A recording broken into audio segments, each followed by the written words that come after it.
How much do I have before we have to hop to YouTube? I got 9. All right, let's get in the zone. I'm gonna edge you guys a little bit, okay? I'm not gonna press start yet. Oh my God, Zayne, oh baby.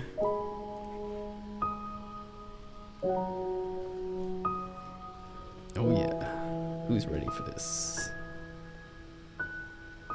Give me that face one more time. Okay. Had a feeling. Zayne.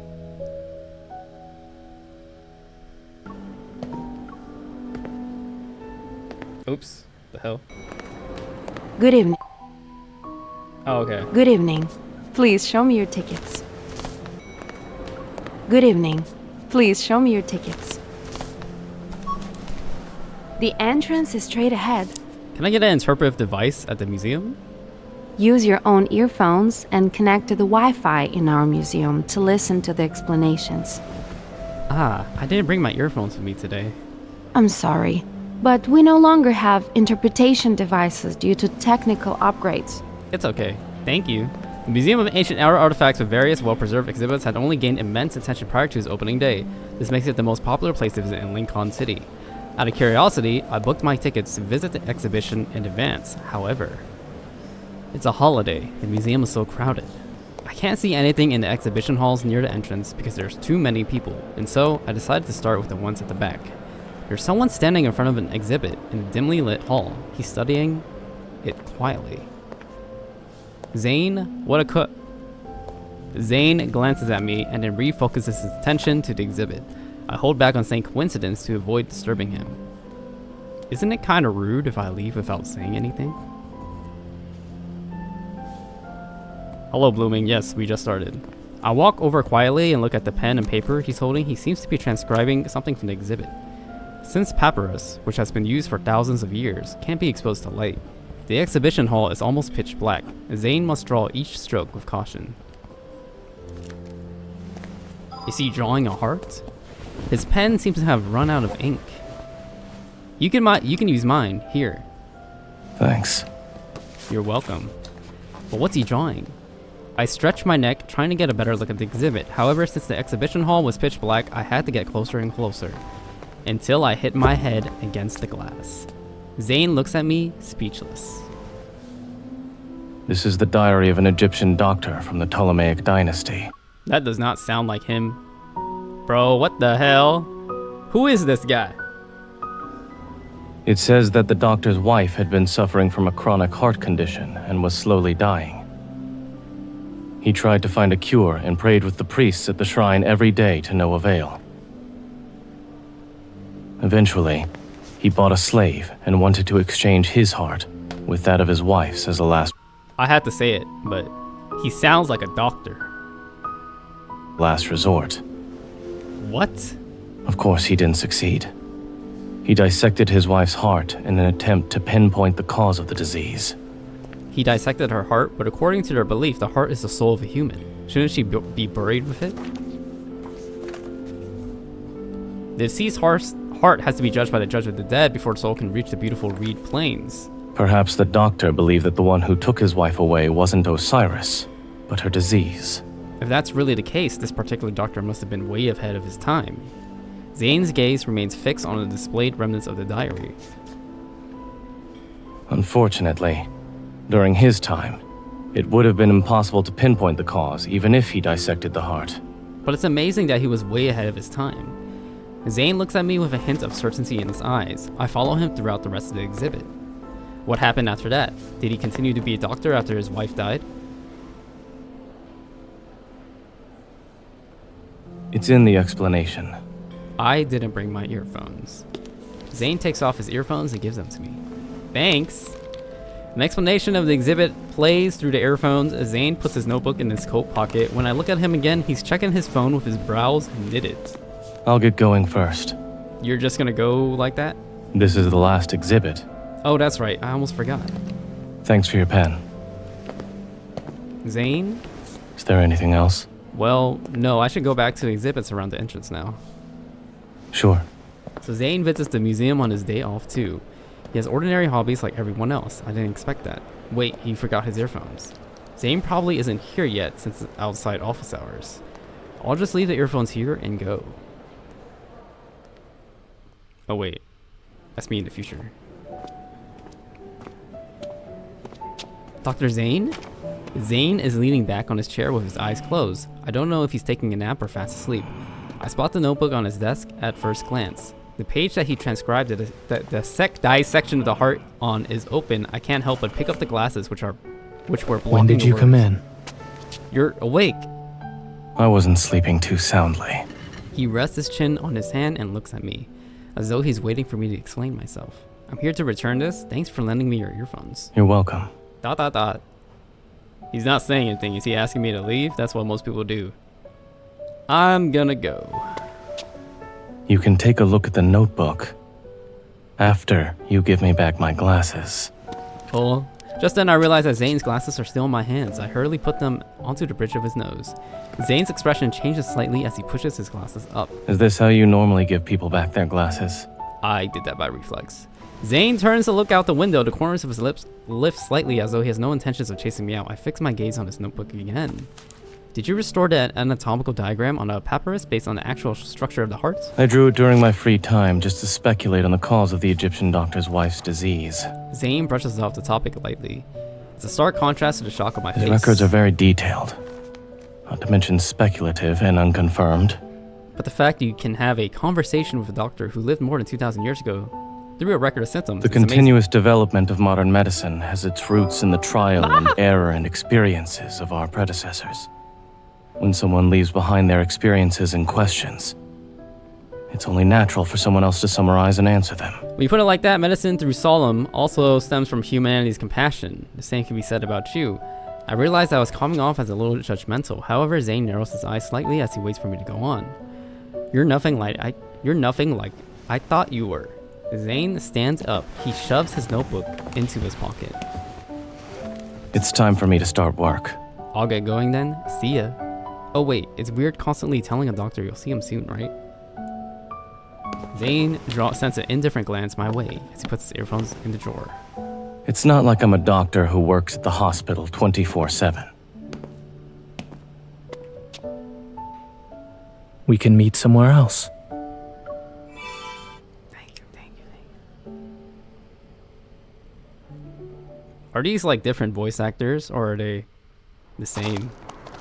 If they're the same, I feel like they did these readings first and then they did the main story. Am I crazy?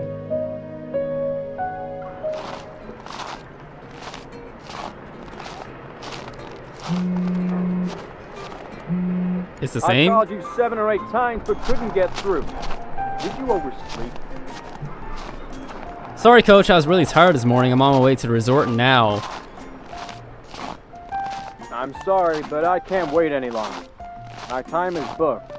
Please, can't you just wait a little longer? Hello? Hello? With that, my coach hangs up the phone. I frankly wave my arm and attempt to catch the driver's attention as the shuttle bus at their entrance begins to move. Wait, don't leave me behind. Stop dawdling, young lady. This is the last shuttle bus to the ski resort of the day, you know. Lady? Do I look like a lady to you? It's you. Zayne? What a coincidence.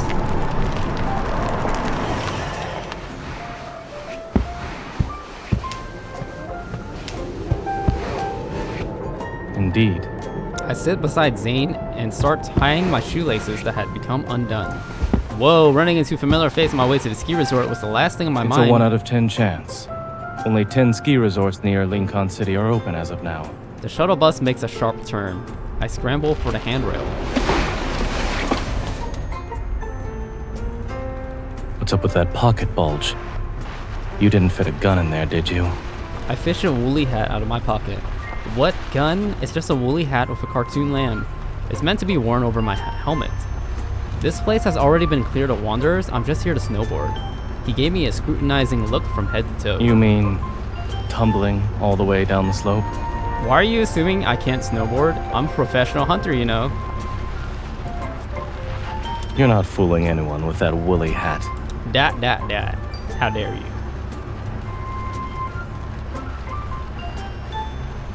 You tied your snowshoes wrong. Are you sure you don't need a coach? Coach bailed on me. He said my woolly hat makes him hungry for some lamb.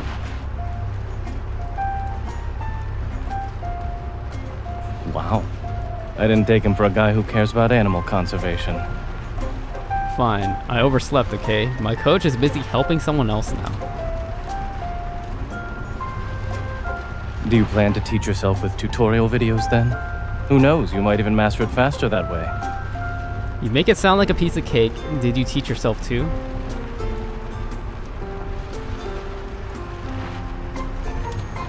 Of course not. I don't believe you. You sound like you know a thing or two. I'd rather you believe me. Why are you looking at me like that? I have an idea. Since we're buddies now, more or less, don't you think you should do something for a friend in need? Like what? I don't know, lend me a helping hand. My private consultation service isn't free, you know. Fine, dinner's tonight on me. I'll treat you to a nice big meal. I'm afraid food isn't the way to my heart. What? He's so sassy? True.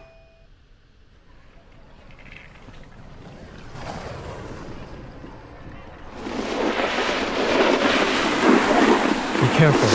Don't hit anyone. I'm trying not to. With the unfinished sentence, my body is sent flying down the slope, face planting right in front of Zayne.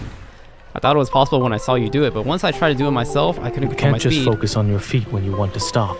You have to adjust your balance, too. Come on. Take my hand and stand up. I've already done 2 rounds. I can do it. Are you sure about that? Of course, step aside if you don't want to get hurt, buddy. I grabbed the snowboard and tried to push myself up with my left hand. Don't force yourself. I'm gonna. With a hard push, my body's lifted up a bit, and then I fall flat on my butt. Ouch. Do you want to try again? I nod at Zayne, but fail again. How come I'm always so close? You can't get up because... I know. You didn't encourage me. You should have done that. Can't you just encourage me a little? Even one sentence would do. Where did all that bravery fighting wanderers go? I gave him a pitiful, kicked puppy look.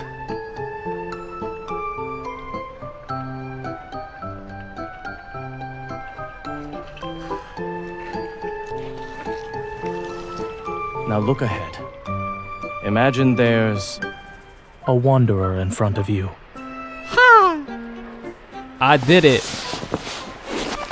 I actually did it. Do you see that, Zayne? I'm about to finish my sentence when I suddenly lose my balance and stumble forward. Luckily, Zayne is there to catch me before I fall. I'm sorry. This is why you shouldn't get complacent. Thank you, Dr. Zayne. You saved me once again. I slowly get up from Zayne's arms and try to fix my messy hair. I can't believe you motivated me with a wanderer. You seem to really know your patients well. I wouldn't say so. Oh, maybe just your special patients then? You were yelling at the top of your lungs earlier. Were you cheering yourself on? Duh, it's like shouting a catchphrase. The louder you shout, the stronger you get. Fine, whatever rocks your boat. Now that you can get up, try riding down the slope all the way to the bottom on your own. Oh? What about you? My stomach's growling. I want to go enjoy the nice big meal you promised. Zayne says as he takes off with my woolly hat. We'll be waiting for you down there. Me and your little lamb. Zayne and I entered a warm restaurant. A welcome respite from the cold, snow-covered landscape outside. We quickly change out of our gear and settle into a cozy spot. I'll have pasta, salads, cream and mushroom soup, tomahawk steak, and everything on the dessert menu, please. Well, does this look like a big, nice meal to you? The restaurant, brother. Really? I thought you'd be critical of the food since you usually have super high standards. I only hold certain people to those standards. This place is pretty well known in the area. The food should be good. Certain people? You talking about me? Why are you making it personal? Why do you look so happy about it? You're making it personal too. We're on the same page. Zayne smiles at me faintly as he loosens his tie. He turns his gaze back to the book and flips to another page. Soon enough, the waiters serve the dishes one after another. I roll up my sleeves, ready to dig in.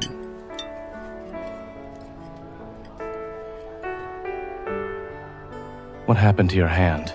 My hand. Oh, it's probably because I fell earlier. It's okay. The bruise will go away in a couple days. Does it hurt?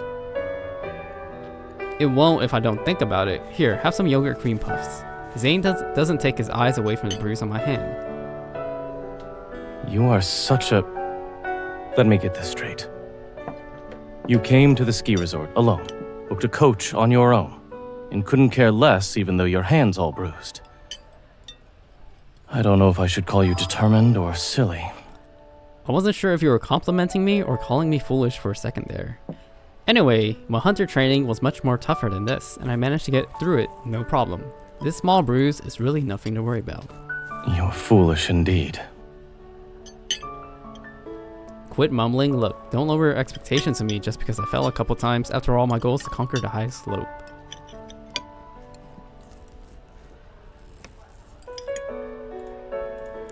Eat some more if you're really that ambitious. It takes an hour to get up there by cable. You better get enough food before setting off. Zayne cuts my steak for me. He then takes some ice cubes out of the bucket and wraps them in a dishcloth to put on my bruised hand. Ice it for a while.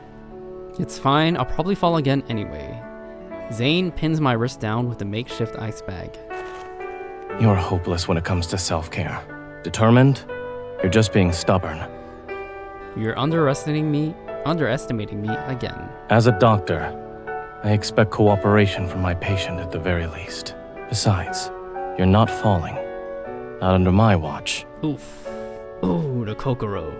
Right in the Kokoro, isn't it? $20. Thank you.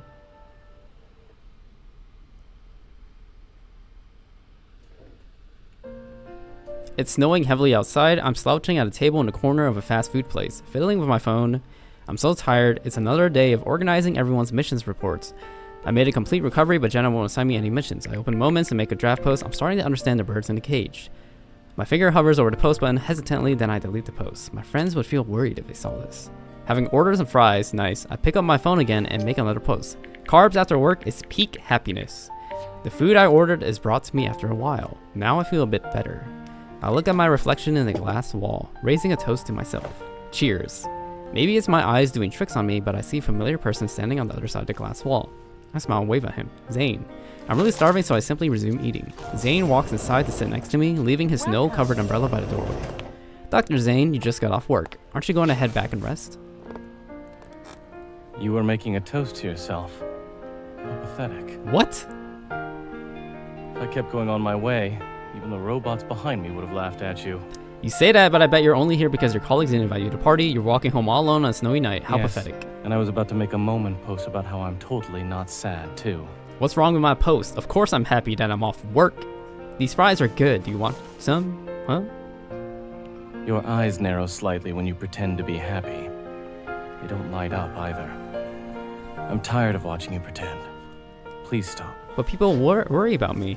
I'm always the happy-go-lucky pick-me girl, so they'll find it weird if I'm down in the dumps all of a sudden. Then from now on, you can at least stop pretending in front of me.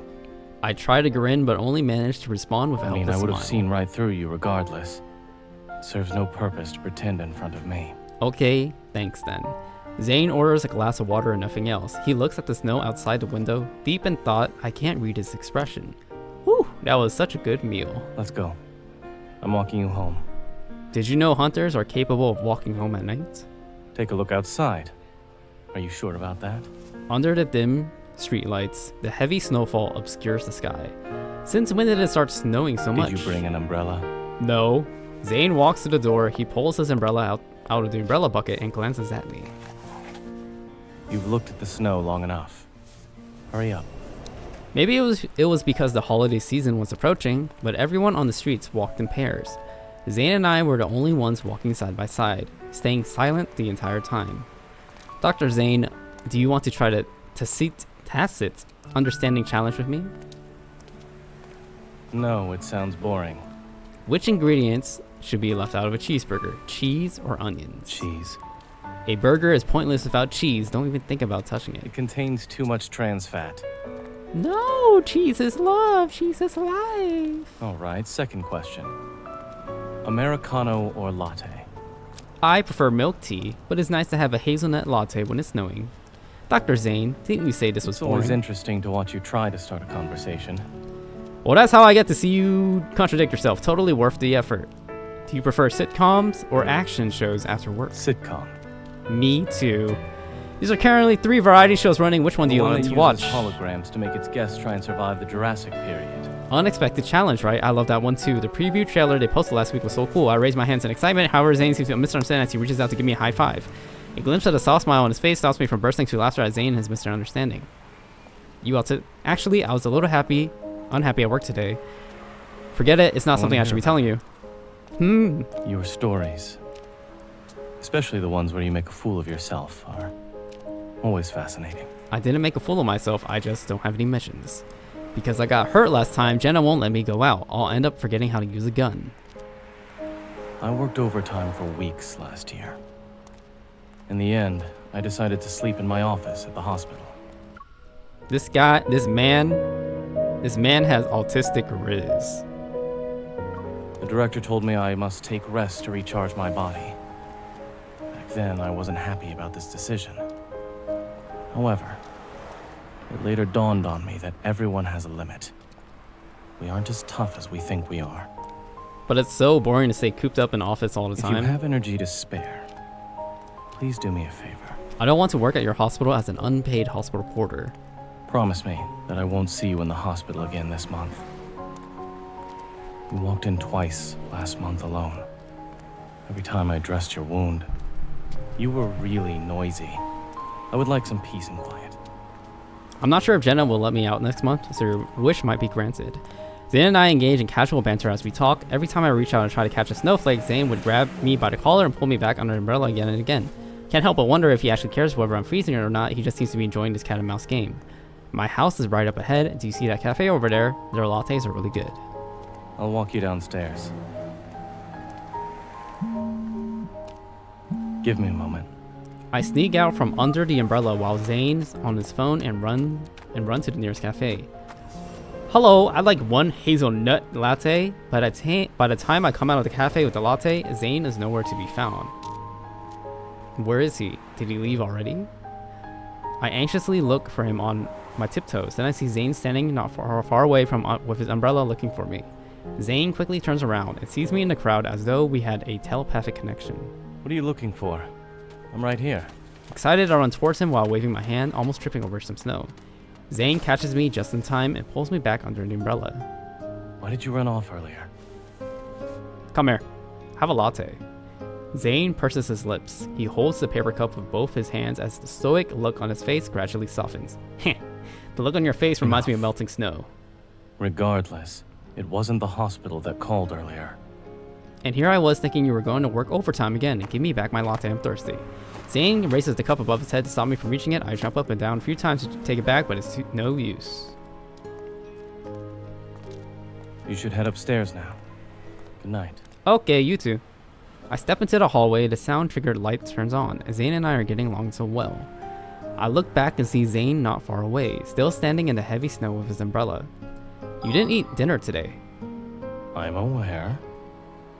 What the hell? And? Did it just... What?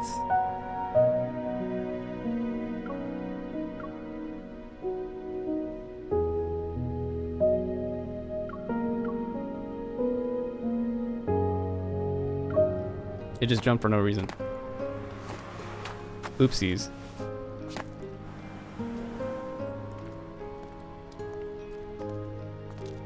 You should head upstairs now. Good night. Okay, you two. Zayne and I are getting along so well. I look back and see Zayne not far away, still standing in the heavy snow with his umbrella. You didn't eat dinner today. I'm aware. What the fuck? And? It's bugging out at that exact part. Okay.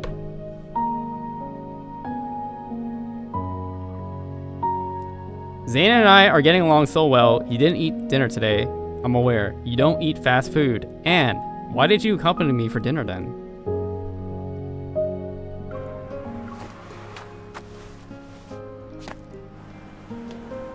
That part instantly jumps every time in the book mode.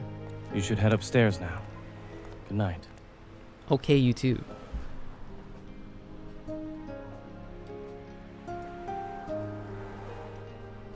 I look back and see Zayne not far away, still standing in the heavy snow with his umbrella. I'm aware. Zayne nods, pretending to agree with what I said. And?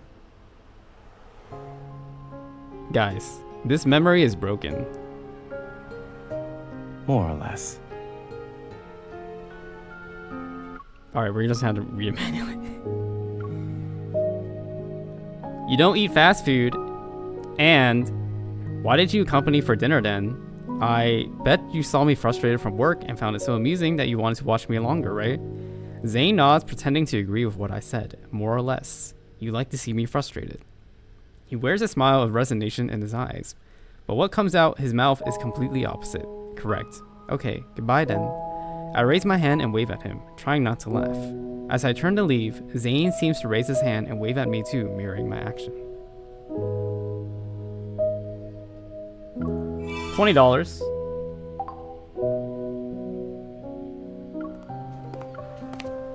The workday is ending and things have quieted down in the hospital. I'm not hungry. The nurses sit I'll just get around some noodles. discussing dinner plans. You should go to that noodle place in the alley. I'm sitting on a bench, scrolling through restaurant reviews. This one looks good too. I'll add it to my list. I hear Zayne's voice from the corridor.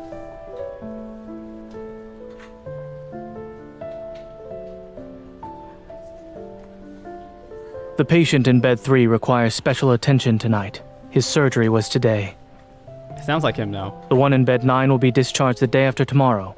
Remember to prepare the report and files. A nurse mentioned the patient in bed 7 had a fever in the afternoon. Keep an eye on him for now. If his temperature is still high, you know what to do. Zayne soon arrives in front of me and nods to greet me. Have you been waiting long? He enters his office to hang his white lab coat while I wait in the doorway. I feel privileged to be having dinner with the super busy Dr. Zayne. I don't mind waiting a few more minutes. After hanging up his coat, Zayne turns around and approaches me. Let's go. What's for dinner? Take your pick. I hold up the list I made while I was waiting. Innovative sweet and sour cuisine, mildly spicy hot pot, large briskets, and anything you want at the hospital cafeteria. You truly put a lot of thought into this. Hey, I managed to get you to have a meal with me. It was necessary. I look past the crowd to see the paramedics carry a skinny little girl out of the ambulance. Zayne glances at the scene and briskly walks over. Unsure of the situation, I follow him. Blood pressure 70/46. The patient has a congenital heart disease. She's my patient. What happened? She fainted while walking around the neighborhood, so her parents called us right away. Paramedics rush over and move the girl onto a hospital bed. Zayne follows them, walking into the direction of the ER. Defibrillator. Get the defibrillator ready. Zayne turns and meets my eyes. I quickly nod my head, letting him know that I'll be fine. He gets the message and starts a discussion with the other doctors. Soon, his figure is swallowed by the crowd.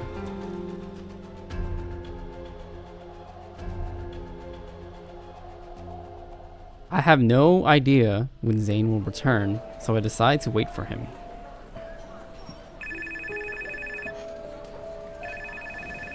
This is the Division of Cardiac Surgery. Didn't Dr. Zayne clock out already? Alright, I understand. We will reserve a bed. ER called. They said Dr. Zayne took over and is preparing for surgery. Is it Dulce? Poor girl. She's been in the hospital for months. She was finally stable. I thought she had fully recovered when Dr. Zayne discharged her. An urgent operation? Seconds turn into minutes and then into hours. When Zayne returns, it's finally midnight. His gaze softens when he sees me by the door.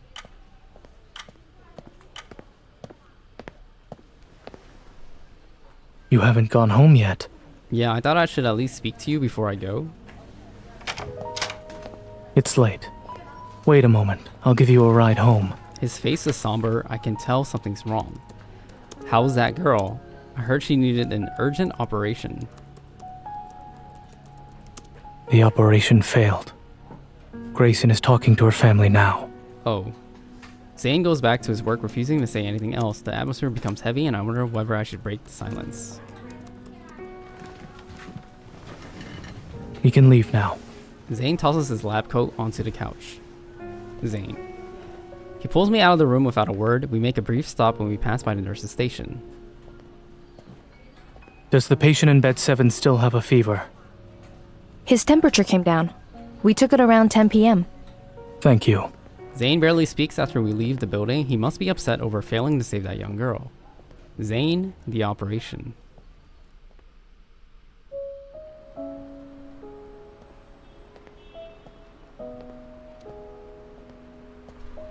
We had a low chance of success to begin with. He keeps walking, not slowing down one bit. It was acute cardiac arrest caused by an EVOL disorder. This is already a rare case, and we still have limited understanding when it comes to EVOL-related complications. There was no better way to tackle this than the operation I had performed. She was my patient for quite some time. I know this very well. Zayne's face is expressionless, yet I can sense his remorse. You might feel better if you talk about it. Some things can't stay bottled up forever.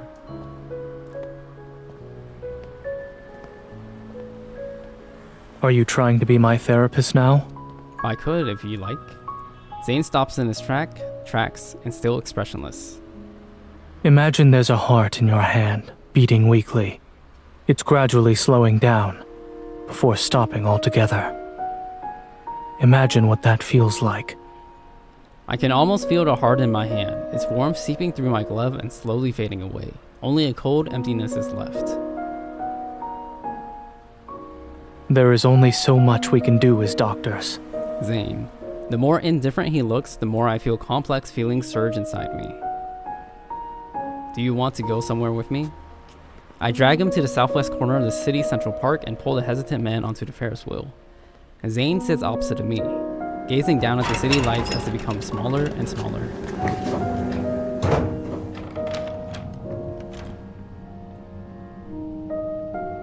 As a doctor, I know very well that humans do not become stars after they die. Come on, don't be so cynical. I came up with lots of comforting words just for you. Go ahead and say them. Otherwise, it will be a waste. I lean against the window and look down. Every time I ride the Ferris wheel and see those crisscrossing streets and city lights down there, I think in a city as large as this, every encounter is a rare occurrence. That's why we must cherish every meeting. Instead of being regretful over the unpredictability and brevity of human life, we should value every moment we have together. That's a quote from Language Arts Volume 1, a high school textbook. Well, you can't expect me to come up with anything better on such short notice. Zayne turns in his seat to watch the virtual fireworks fill up the night sky with dazzling lights. If she did become a star, she'd be one who loves playing hide and seek. A hide-and-seek loving star might be looking down on you right now. Seeing the light reflected in Zayne's eyes, I can't help but to reach out and touch his hand. This hand will continue to help countless fragile hearts so they can start beating again. There's still a lot that doctors can do. He purses his lips and softly murmurs. I suppose the textbook quote is correct. Hey, you gotta give me credit for remembering a quote from the first year of high school word for word. Zayne turns to me, gaze steadfast. His hand tenses up just the tiniest bit, which allows my fingers to remain perched on it. I can make it back home from here. It's late. You should get some rest. If you really can't sleep, you can take a shower and have some warm milk. I'll be returning to the hospital. Now? Dulcie is a rare case. Every detail of her surgery is crucial information for future research. I need to record everything and review it while my memory is still fresh. You're a good doctor. You're not so bad yourself. Good night. Good night. I turn and place my fingers on the handle. As I start to walk away, Zayne's voice sounds from behind me. When seeing a therapist, one would usually make an appointment for their next session. I meet his eyes, which reveal just a tinge of emotion. Oh. I smile, turning around to face him. Of course.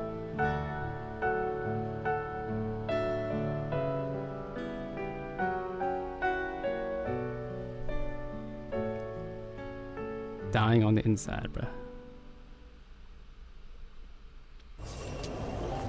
About my favorite boxed lunch to go with the snowy weather. The hospital is still brightly lit. Maybe even at the end of the world, this beacon of hope will continue to shine. It's time to find the guardian of this place. The door to the office is just around the corner.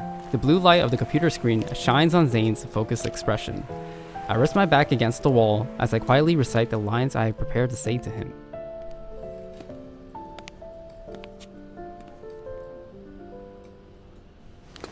Dr. Zayne, you've been working overtime. Here's some delicious food. Ah, what am I doing here? Well, that's because... Come in.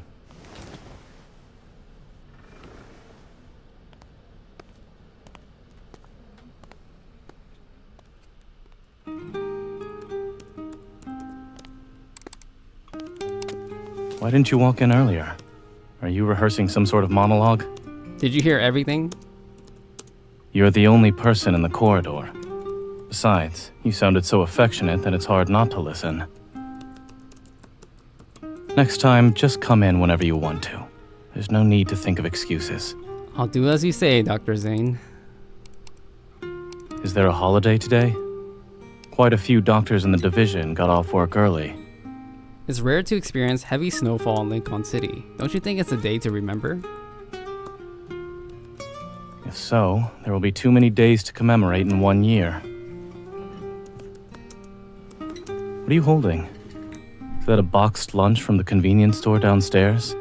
I know you're working overtime, so I bought it for you. As a reward. Let's sit down and eat it together then.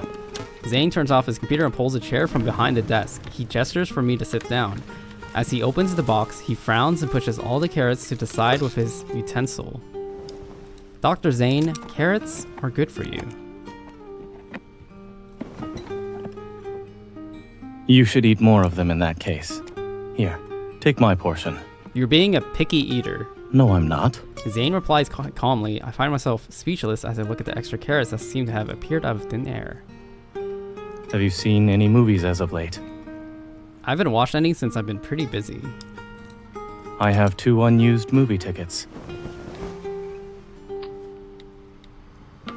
Let's choose a movie on my phone. Alright. I pick this one. I'm free next week. What about you? Next week?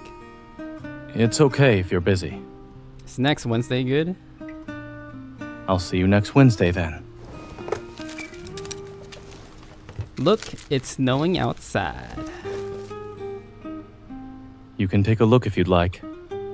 Didn't you say it's a good day for seeing snow? Who was the one that said today was just a normal day earlier?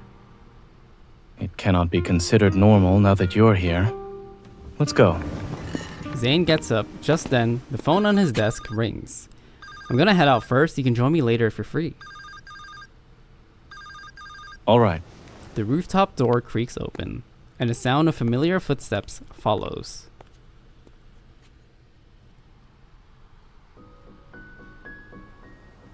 Oh, not yet. The rooftop door creaks open, and the sound of familiar footsteps follows. You're not dressed warmly enough in this weather. I'm building a snowman on the rooftop. I turn around and see Zayne approaching me with open arms. I instinctively open my arms to greet him. However, he simply stops before me and wraps a scarf around my neck. Thank you, Dr. Zayne, for giving me a scarf. I'm not done with you just yet. Put some gloves on, too. Zayne hands me a pair of gloves. I shake my head when I notice his hands are exposed to the cold. You wear them. A doctor's hands always come first. That doesn't mean your hands shouldn't. Lincoln City needs your protection. They're so big that my fingers can't even reach all the way inside. They're better than nothing. Put them on. I find my hands wearing Zayne's gloves. I point to the brightly lit Lincoln City in the distance. Look, it's so pretty. Lincoln City is more beautiful when it's snowing. Before, I didn't know why the other doctors were going home early. It makes sense now that I think about it. A day like this is perfect for doing what makes you happy. And meeting people who make you happy. Exactly. Otherwise, you'd feel lonely. Zayne turns to me. I on the other hand. Oh no, I forgot about him. I take off my gloves. I hold up the little snowman who's practically drowning in the fresh snow. Look at your hands, they're freezing. Yet you still wish to do silly things? How's this being silly? Have you ever heard about Nuwa, the goddess who created humanity in Chinese mythology? She made them from clay. Hello, Noemi, what's up? Are you planning to take her place and make people out of snow? You're half right. I'm planning to have the snowman work for you, Dr. Zayne. Go on. Look, he has a head but no body. It's so sad. Aren't you going to save him? I'm impressed at the number of excuses you can make. It's hopeless. This is coming from the top cardiac surgeon in the country. It looks like not even being in the ICU can save my poor snowman. I didn't think the first day of snow would also be the day of his demise. Give him to me. I hold the little snowman in front of Zayne. Tiny ice crystals float from his fingertips as he quickly makes the snowman a round body. He then gave the snowman a pair of eyes in one swift motion.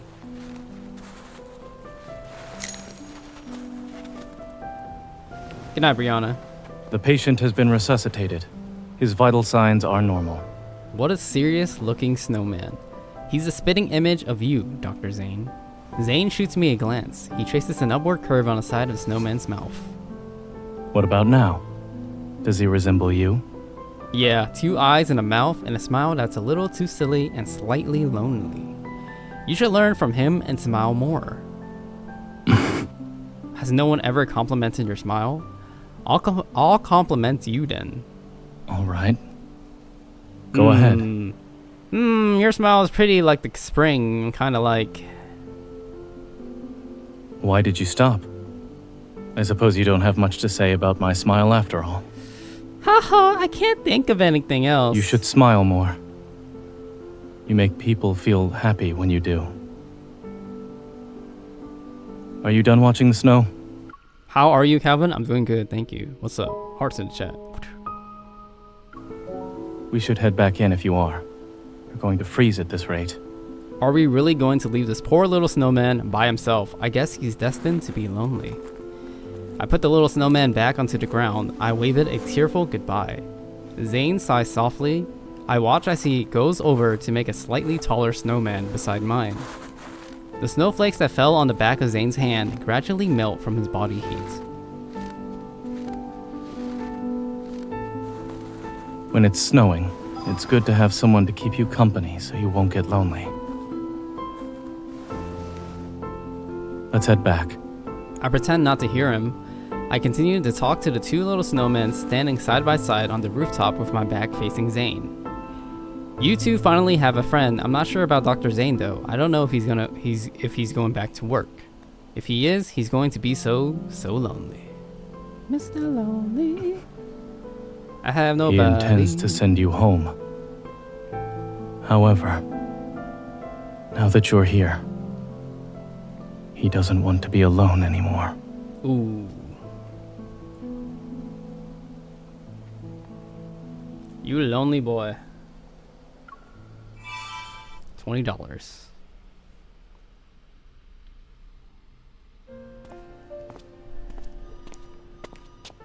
How long? Oh. How long have you been coughing for? Since last night. And I'm like this, sleeping in an air-conditioned room without a blanket. Oh, it looks like it's just the common cold. It's probably because you've been exhausted from overworking lately. Exhausted? Nah. I don't think so. You never notice how tired you are when you're busy. You should get some rest over the next few days. I'll prescribe you some medicine. Zayne! I hope you're having a good evening so far. The sound of footsteps coming from the corridor behind startles me. I immediately lower my head. I hope he didn't see me. Here's the prescription. Take it to the pharmacy downstairs and they'll give you the medicine. The hospital check-in just so happens to be down there too. What? Are you saying I need to be hospital? Your breathing sounds abnormal, so you'd better check in just to be safe. It's alright, I'm gonna be busy the next morning. Well, it's up to you. At this moment, Zayne walks into the diagnosis and treatment room. He retrieves my medical record and takes a look at it. Since you're experiencing abnormal breathing, you'll need to go for a radiograph and a pulmonary function test. As such, I suggest that you check in tonight. Yeah, I agree. It's better to be safe than sorry. Aside from that, I'm fine. Really, it's I just coughing. This is just my suggestion. In the end, it's all up to you. Zayne leaves as soon as he says this. He doesn't turn to look back. I have an appointment with someone the next morning. It will be too much of a hassle for her to leave from the hospital. I guess I have no choice but to sneak out. I hope Zayne won't be angry when he finds out. It's late at night. As I reach the hospital entrance, I see a familiar license plate. I immediately step back and turn around and sneak off in the other direction. The car horn blares and the low beam switches on. Caught by the sudden light, my brain goes blank for a second. Then I realize Zayne is right in front of me. Ahem. Dr. Zayne, are you here to drag me back to the hospital? Get in. I'm sending you home. Thank you. I sit in the passenger... Oh, passenger princess. Since I don't know how to break the silence, I settle on studying Zayne's expression through the rear view mirror.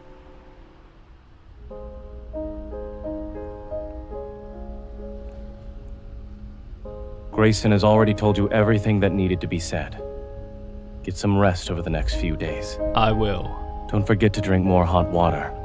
It'll help with your cough. Thanks, Dr. Zayne. Aren't you mad at me for sneaking out without telling you guys? When people get mad, their bodies secrete catecholamines. Catecholamines affect one's cardiovascular system, metabolism, and internal organs. In short, I won't get mad easily. Got it, Dr. Zayne. I'm sure you want more dopamine whenever you see me. Forget it. What do you mean? I didn't tell you that I was going to the hospital because I didn't want to bother you. Come on, Dr. Zayne, don't get mad over this. Didn't you say that when people get mad, their bodies secrete some sort of cat? There's a big difference in temperature between day and night in Lincoln City. Remember to take a cab when you get home at night so that you won't catch a cold. Got it. Are you sure? You were going to walk back had I not been waiting for you at the entrance, weren't you? I'll keep what you said in mind from now on. Don't be distracted by such trivial matters, Dr. Zayne. You could easily get caught by the police and get the demerit points for driving here. Haha. We exit the car. Zayne quietly walks me to the entrance of my apartment.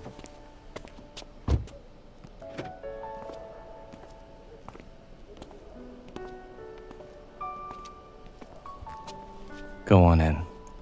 I guess this is a good night, huh, Dr. Zayne? Zayne doesn't answer me. I exit the elevator. I think about Zayne's silence from earlier as I walk to my door.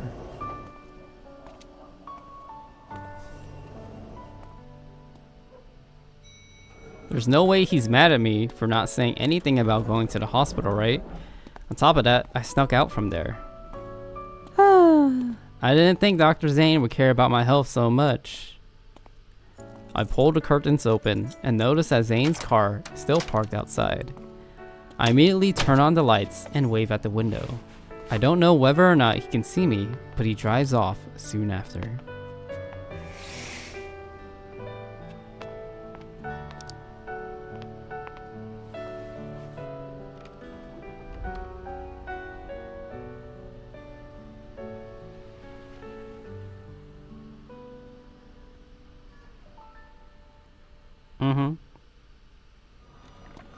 Look at you.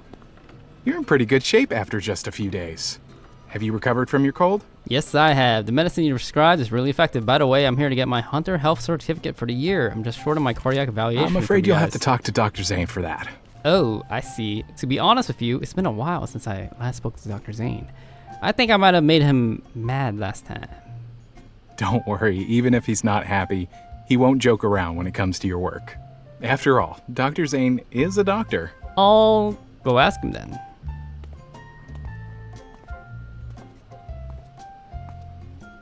The girl MC is oblivious? Come in. Did he signal? Good morning, Dr. Zayne. Zayne is typing away on his computer. He doesn't look up. I'm afraid I'll have to trouble you today. Your company has already emailed me your health certificate. Would it be a problem if I asked you to sign it? Zayne doesn't look up from the computer screen. Can you read the second to last line of the health certificate aloud? I retrieved the health certificate and fixed my eyes on the line that he was referring to. Upon diagnosis, Miss Kalvin Winters has been deemed fit to serve as a hunter as she has actively participated in physical examination and cooperated with all the required Says the one who refused to be hospitalized, snuck out, and tried to walk home despite being likely to catch a cold.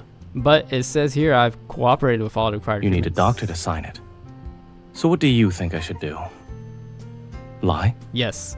You still won't get let go of what happened a few days back, huh? It's like you care about me even more than I do myself sometimes. I'm just doing my job as a doctor. Doctors don't send their patients home late at night. The last line, where it says, promises to not disobey the doctor's orders. Huh. Now that's another line I'm not signing for you. That's not what I meant. Please, Dr. Zayne, can you let me off just once? Just look at how magnanimous you are. You should go and find another doctor. I have a meeting soon. Fine. I sit on a chair along the corridor. I sigh as I look at the unsigned portion of my health certificate. Even though Dr. Zayne is a kind person, there will be serious consequences if you cross him. Why didn't I realize this earlier?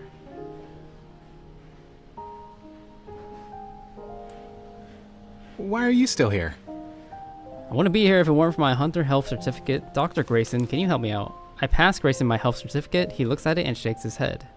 I think I might have annoyed Dr. Zayne. Nah, there's no way you can annoy Dr. Zayne.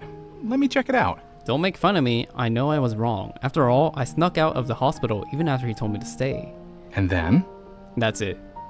That's all? That's all it takes to make Dr. Zayne mad? He usually doesn't say anything even when patients refuse to cooperate with their treatment.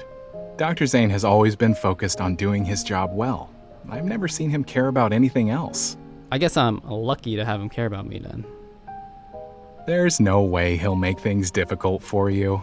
After Grayson leaves, I check my phone. How should I tell Jenna that I have to delay the submission of my health certificate by a few days? As a notification pops up on my phone. You've successfully submitted your health certificate. Thank you for your cooperation. It's been submitted. Dr. Zayne, I'm sorry for bothering you again. My Hunter Health Certificate has just been submitted. Do you know who did it? Come on, tell me. I want to thank him. I want to thank him for his help and his generosity. It's okay. He doesn't need that. I quietly walk over to Zayne. I lean over and look at him gratefully. I'll have to trouble you to pass on a message then. I know that he cares about me. I know he just wanted to teach me a lesson, so I won't repeat my mistake in the future. I'll cooperate with all required treatment and follow the doctor's advice from now on. After all, I want Zayne to trust me more. Zayne doesn't look up from his file. However, he stops writing. Got it. Also, when is this person going to stop ignoring me? I already admitted my mistakes.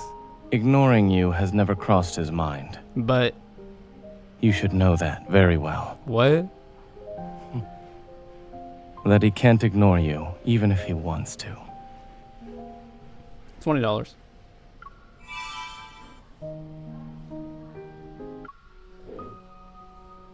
Girl MC is so oblivious. Did I miss something? Because I guess I'm oblivious too.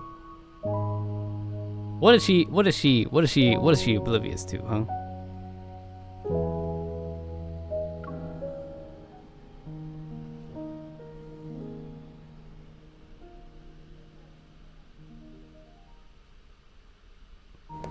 Welcome. Good evening. How can I help you? I want to buy a gift. Do you not know what to choose? I can give you some recommendations. Bro, there were so many things. I guess I'm MC, to be honest. Is it for a family member, friend, or someone special? A friend? If it's for a gentleman, your options are brooch, tie clip, or cufflinks. What style does he usually dress in? Usually it's, let me think. The image of Zayne nibbling on desserts while wearing a white lab coat surfaces in my mind. White uniforms? Maybe that's not the best way to put it. Just as I was racking my brain, I turned my head and spotted a familiar figure outside the window.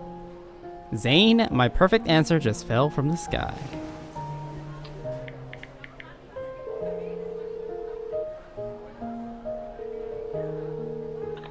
What is it? Zayne, where are you now? I'm on my way home. Really? Then why do I see someone in the mall who looks a lot like you? The white-clad figure outside the store freezes for a second, then turns to look around. Where are you? After some coaxing, Zayne finally enters the store.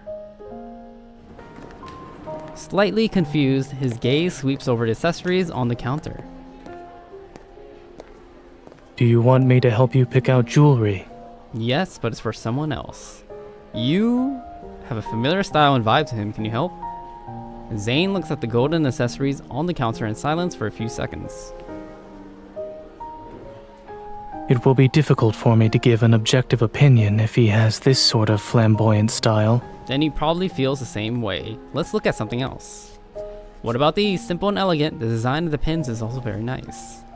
As I speak, I sneak glances at Zayne's expression. He has a slight frown, evidently unimpressed. They're too simple and could be easily mistaken for paper clips. Who are you planning to give it to? Someone older than you? Someone around the same age, friend. He's a doctor too. Are you too close? We're okay, we're not that close. After saying this, Zayne's expression softens somewhat. If so, then it's not appropriate to give this kind of gift. What kind of person is he? Look at Zayne trying to find the right words. He comes off as unapproachable, but is actually a very warm person. He really excels in his career. Oh, you speak so highly of him. How about this one? It's inspired by star jasmine and has an elegant shape.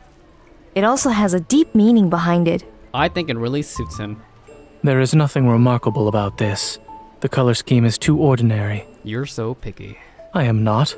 If you're giving him a thank you gift and he's such an outstanding person, you can't pick something mediocre. Do you have anything more unique? The staff brings us to another counter. Please take a look. This is called Night Neon. It's from one of our designer series, and there are only 8,000 sets worldwide. Its dynamic aesthetics are characterized by the vividly contrasting red and green, as well as the extravagant shape inspired by the neon lights of the busy city. After staring at the red lip-shaped brooch with dark blue eyelashes for a few seconds, I couldn't help but turn my head away. Should I really get something so unique? A playful smile flashes across Zayne's face. I think it's wonderful. Wrapped brooch in hand, I walk out the mall with Zayne. Do doctors ever get the chance to wear brooches? I hope it isn't fancy or impractical.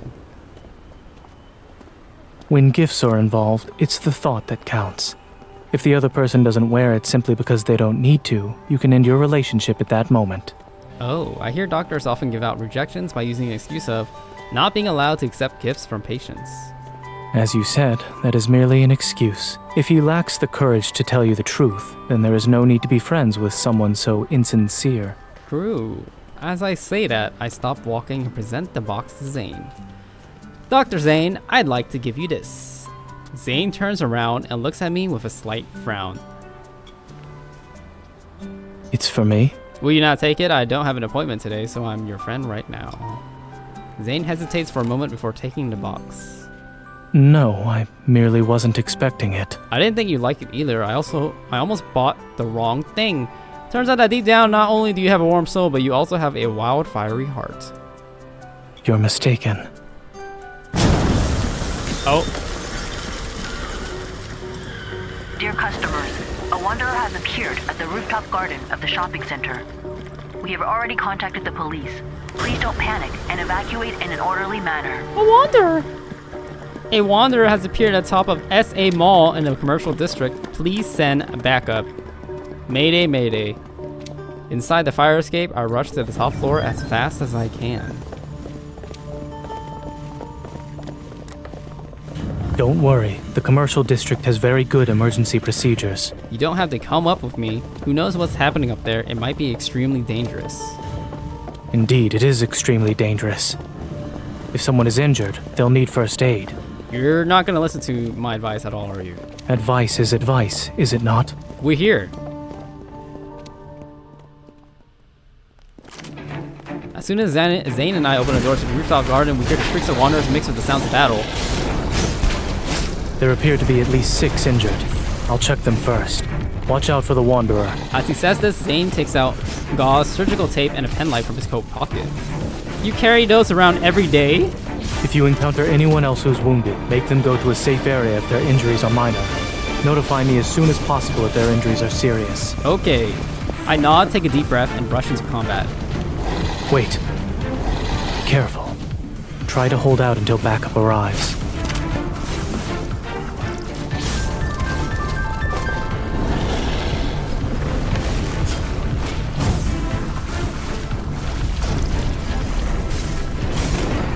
That thing can fly! I can't reach it! Look out! I try my best to get things under control. I pull a security guard who is here to help out of danger.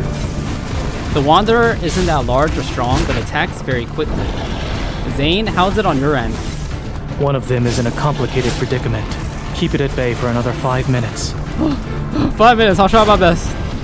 Beads of sweat trickle down my forehead. I don't dare to turn around. I feel the pressure as I silently count down each second. I am a Deepspace hunter, leave this to me. You guys go help the doctor evacuate the injured. As I dodge an attack, I also raise my weapon and shoot at the Wanderer, but there's no way I could hit it. You can move him now. All he needs is a regular medical examination. As I'm momentarily distracted, the Wanderer pounces at me, forcing me closer to the edge of the roof. Damn it, there's nowhere else to go. Be careful. Just as I'm about to fall through the gap in the glass railing, someone suddenly yanks me to safety. It's Zayne who has sprinted towards me, but the momentum causes him to fall off the roof. Zayne! My mind goes blank as his white-clad figure gradually falls. Don't mind me. Instead, you should. At the edge of the roof, amidst a sea of skyscrapers, Zayne's body is half suspended in the air with a strong wind behind him. His gaze is as cold as frost, and the fragmented icicles in his hands slowly coalesce into a silvery blue bowl of ice, eclipsing the neon light below him. Step aside. As soon as he utters those words, the ice arrow in his hand flies past my cheek and pierces the Wanderer as it swoops down. Frozen in midair, the Wanderer instantly explodes into shards of ice. Zayne grabbed this. I untied a life safety rope around Zayne and slumped down next to him by the edge of the roof, panting and disheveled.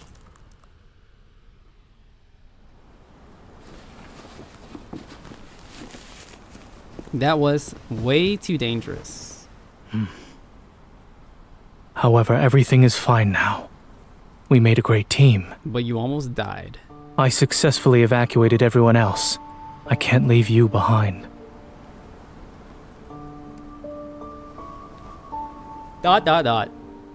When I used to go into war zones with the medical team, our unspoken rule was to leave no one behind. You've been to the battlefield before? No wonder you're more experienced in handling emergencies than me. Zayne slumps down to the ground like me, his hair messy. Seeing him like this, I can't help but laugh. Another unexpected thing happened. I never thought there would be times when you're in a mess. What makes you say that? Doctors are humans as well. As I try to hold back a smile, I catch a glimpse of the gorgeous sight beneath my feet. What a breathtaking view. The kaleidoscope of lights intersects with the glass to form a surreal world, and we seem to be in the heart of the night. Being a mess isn't so bad if we get to see a night like this. By the way, what happened to the brooch I gave you? Hurry, let's check. It cracked in half down the center. I suppose the quality of this designer piece isn't what it claimed to be. Oh no, this gift doesn't count then. I'll buy you the Jasmine one next time. That is unnecessary. Since it's a gift from me, you should listen to what I have to say. Zayne picks up the half still attached to the needle and pins it on his coat collar. Now it truly is Night Neon.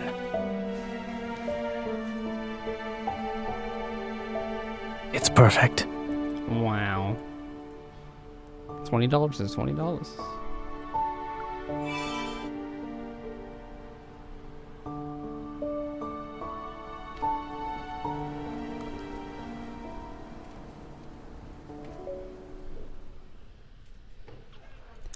The party behind me gets louder and louder as I stand by the balcony, bored to tears. Why are you all by yourself? Come hang out with us. I just feel a little tired. You're nearly done with your drink, aren't you? Here, I'll get you some more. She tries to snatch the cup from my hand, only to lose her grip on it seconds later. Oh no, I spilled it. I'm so sorry about that. I stand on my tiptoes, starting to get a better view of the person downstairs. Are my eyes playing tricks on me, or is that really... There's no way it's him. Zayne, watch out. I run down the stairs. Zayne, are you okay? Phew, I'm glad the wine didn't get on you. Why do I always get a surprise whenever I run into you? I didn't mean it. My friend spilled the wine by accident. We're having a party upstairs. It seems your weekend is more eventful than mine. Well, it was supposed to be a small gathering. Who would have thought my colleagues decided to invite a bunch of strangers?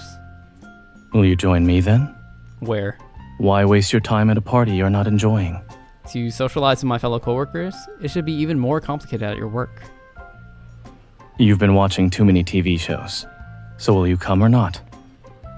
You only have so much time left. I shouldn't just ditch my colleagues. Are you okay? Come back. We've got a couple of new faces joining the party. Forget the pumpkin carriage. I'm going to elope with you right now. What? Let's go. Zayne and I arrive at a quiet park nearby. There's not a single person in sight, even though it's daytime. So, Zayne, do you come here on weekends to take your mind off things? This park usually doesn't have any visitors. Yeah, it's completely empty. I wouldn't come here on my own. That's why it's quiet. Zayne sits on a bench. He flips through a book he brought along. But it's not the same this time. Why do you say that? Is there going to be a sparrow moving in the spoon soon or something? Hey, look, there's a squirrel over there.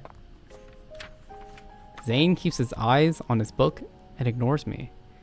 Really, Zayne, you're just going to sit there and read your book even after you brought me here? What if I get bored?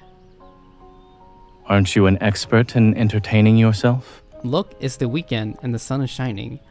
You wouldn't have come here to read had you not been invited by a friend. There's no point in socializing if it results in failure. Does this mean I'm not worth social... what? Does this mean what? I'll take... Does this mean I'm worth socializing with? I'll take that as a compliment. I walk behind Zayne. I look over his shoulder to see the book that he's reading. It's littered with medical terminology.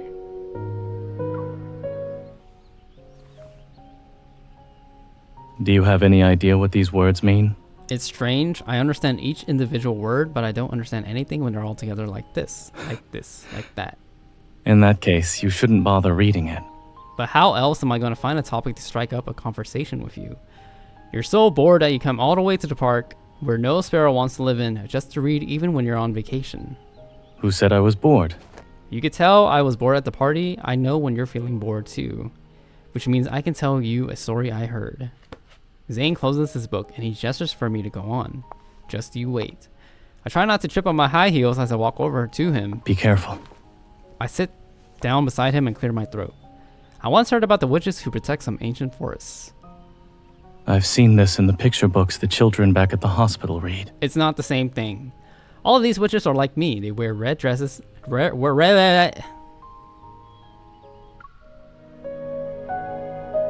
wear red dresses and live in places unknown to mankind. Even though they are powerful, they have always secretly wished to leave the woods and see the outside world. This is especially so whenever they spot human intruders. The witches would ask if they could accompany them, beg even. I heard such a story yesterday. Have you been listening to the Mystifying Urban Legends podcast before bed again? But what if they actually exist? There's a forest behind this park, right? Have you ever visited it? Yes, there is a forest behind the park.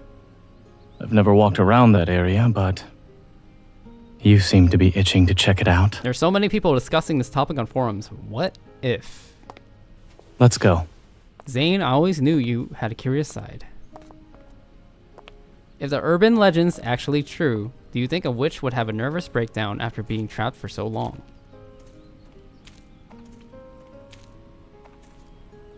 Not everyone wishes to see the world as it is now. Why not? Our world today is pretty interesting.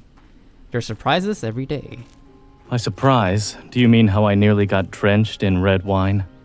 Of course not. Hey, look, there's a sign over there. It says, construction ahead. Looks like we can't go any further. Zayne walks ahead of me and gracefully leaps over the railing that was blocking us. He turns around and grins at me as I gawk. What?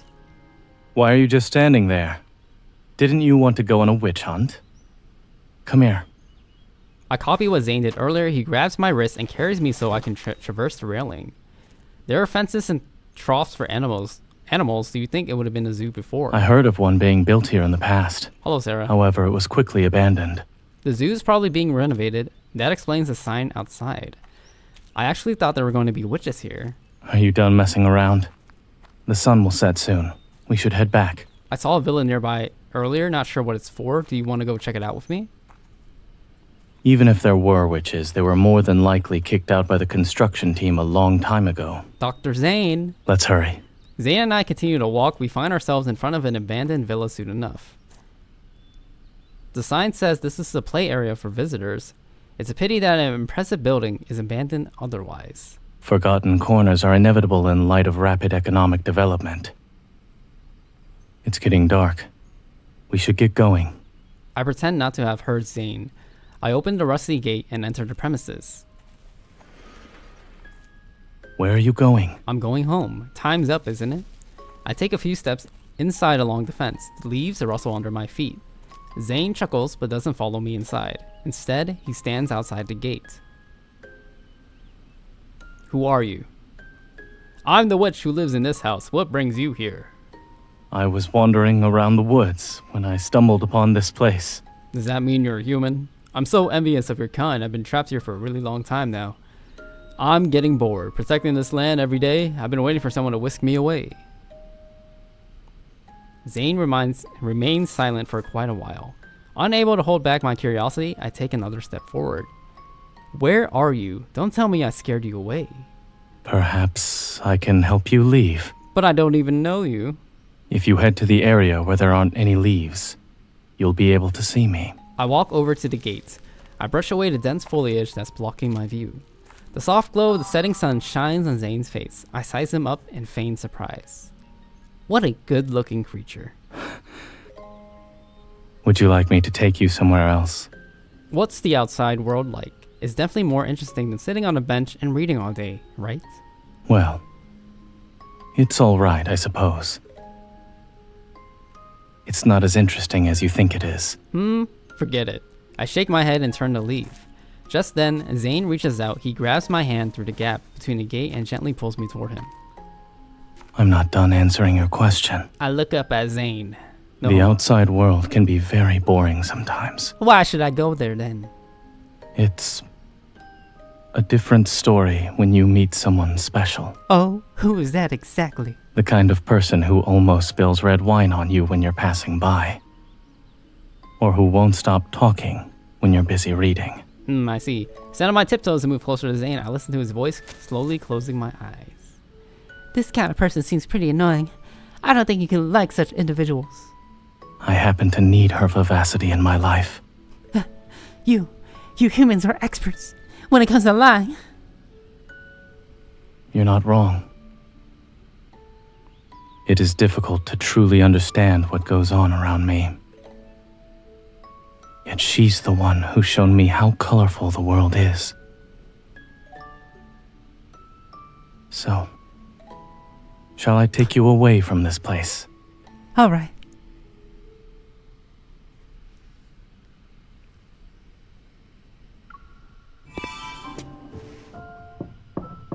It's not gay to be taken away by Zayne. It's like your friend. It's like your friend picking you up from your house. Is that gay? No, that's not gay. It's a little gay, no. What Zayne did to me isn't gay at all. There's nothing gay about it. He just wants to show me a good experience. He just wants me to take me somewhere fun, right? Just because a place is fun doesn't make it gay.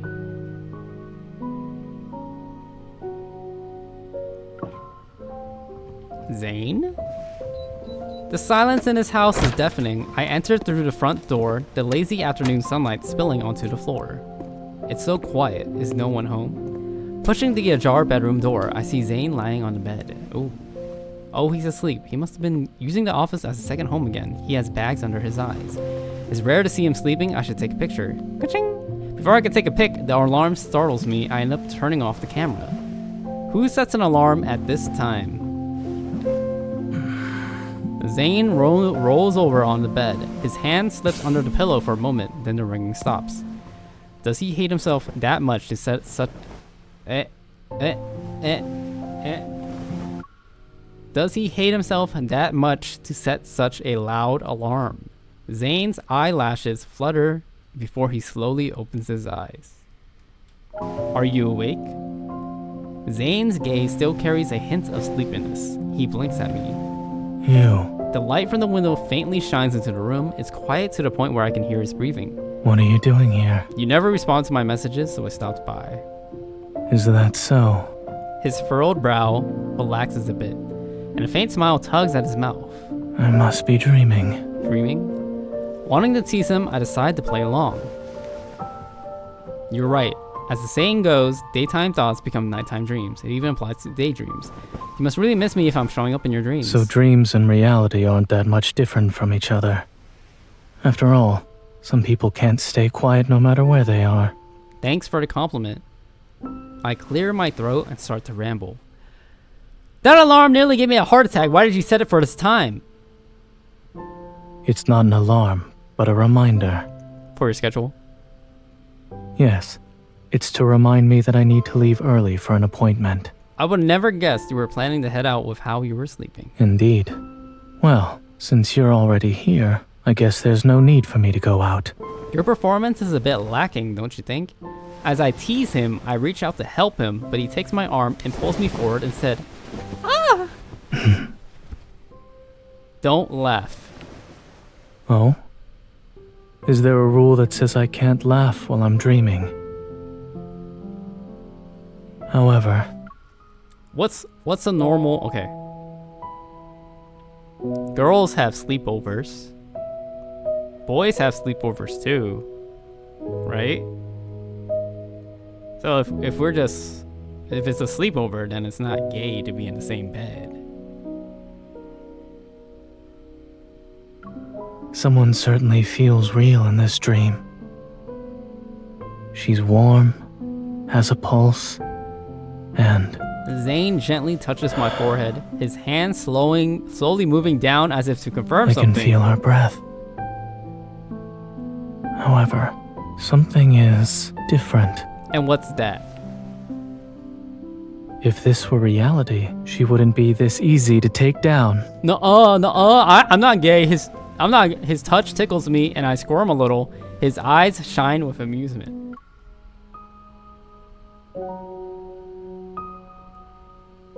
Good night, Noemi.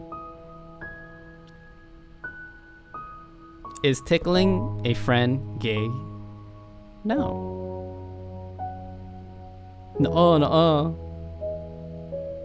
His touch tickles me and I squirm a little. His eyes shine. You know, like,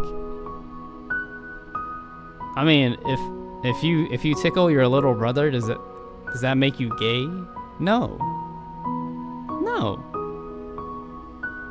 It's not gay, he's just teasing me. Exactly. You clearly been awake for a while. Not being awake and not wanting to wake up are two separate things. You still haven't told me why you're here. The exhibit we were supposed to visit got canceled. I've been sending you messages, but you did not respond. I see.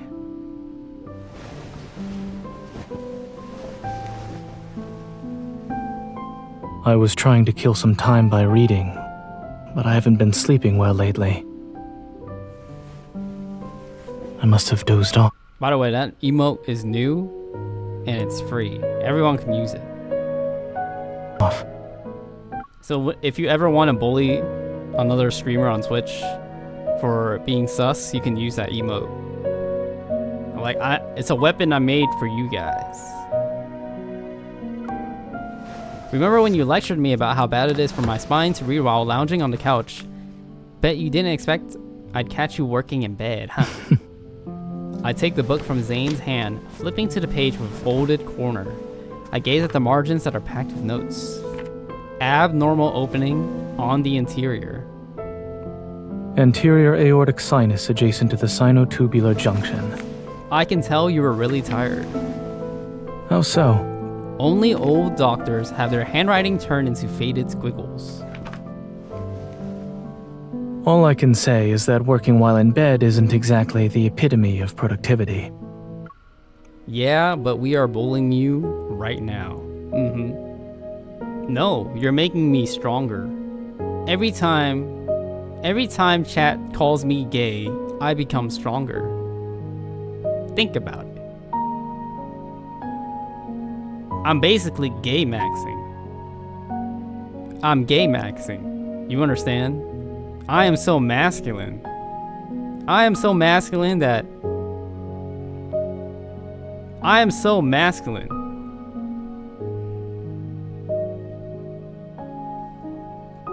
I'm so masculine. I can do so much things that are quote-unquote gay and still be straight.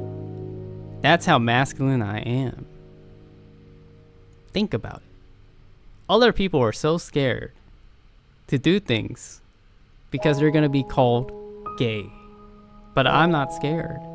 That's how masculine I am. That's how sure I am. Nothing wrong with being gay, but seriously. I will become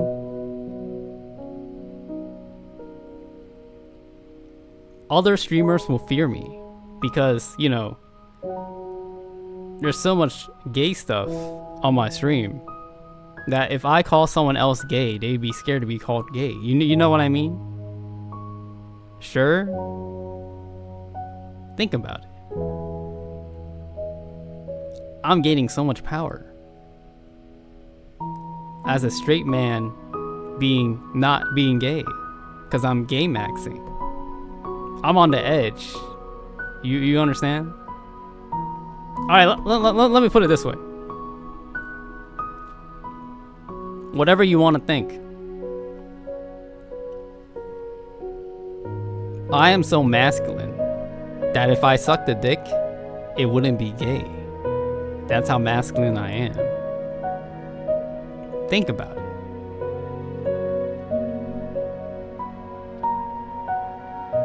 If I cook, am I a chef? No. If I take out the garbage, am I a garbage man? No.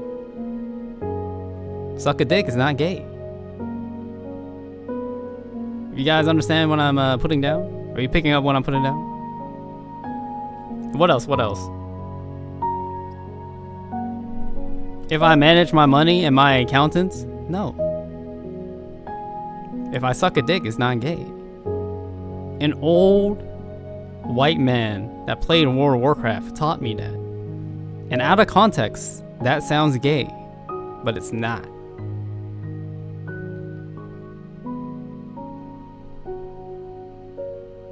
Sure, whatever you say, okay.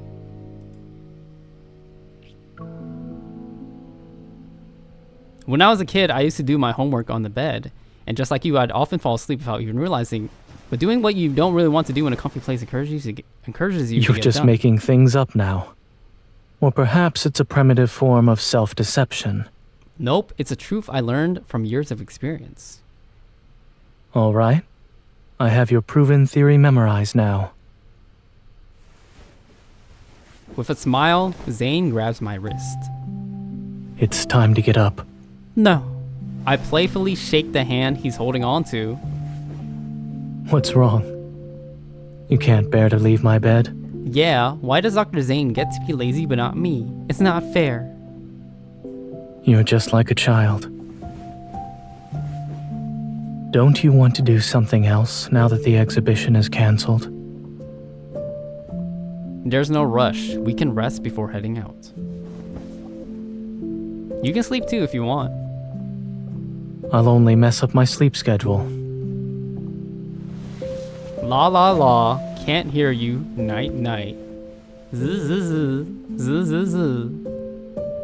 All right. We'll stay here for a while longer. Leaning back against the headboard, Zayne picks up a book from his bedside.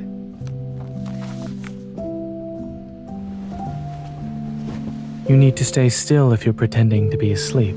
Shh, I know. Focus on your reading. You guys know playing with fire? Playing with fire, you might get burnt. Me, saying gay stuff all the time, I might turn gay. But I'm so masculine that I'm still straight. That's how masculine I am.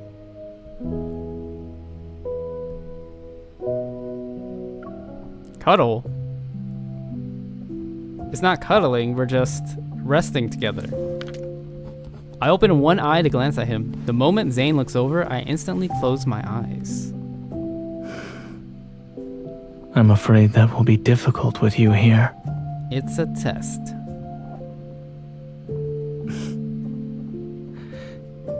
It's proving to be a challenging one.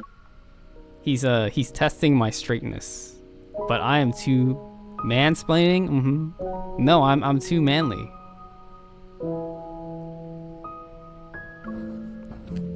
I lazily stretch, ready to roll over again, but Zayne suddenly grabs my wrist and pins me to the bed.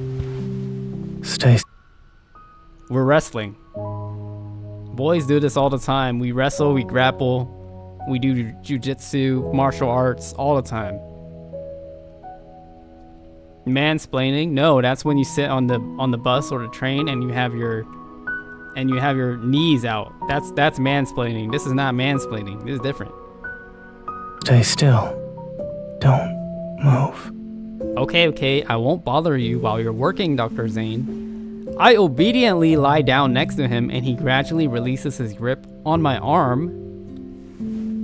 First of all, I don't obediently do anything. It's not obedient. I'm not an obedient man. Do you understand? I just do things.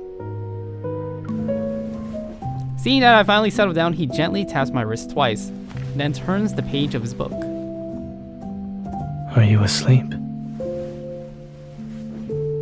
That was quick. I suppose those assignments you did in bed were actually finished in the middle of the night. I keep my eyes shut, pretending to be asleep. Then I feel the blanket underneath me being tugged. Don't. All right, I won't. Zayne pulls his hand away from the blanket. I take the chance to wrap my arms around him. Don't even think about leaving. You're quite strong for someone who's sleeping. The mattress sinks as his voice resonates in my ear. I won't leave. I'll stay right where you are and watch over you. Wow. See? He cares about me like a brother, like a big brother. Nothing homosexual at all. Nothing, no. Not even one. Not even a singular thought. Good evening. Please show me your tickets.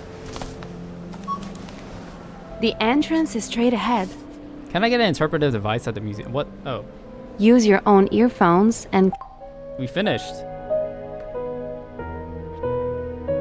Okay, so we're at Dream Revisited. Let me look it up.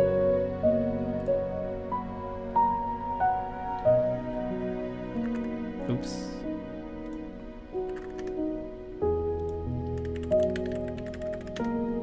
Oopsies. Zayne. I typed in Zayne Tender Moments. Zayne Tender Moments. Where's the playlist? There it is. 22. Burp. There's 23. I need a video with 23 A playlist with 23, because we got 23.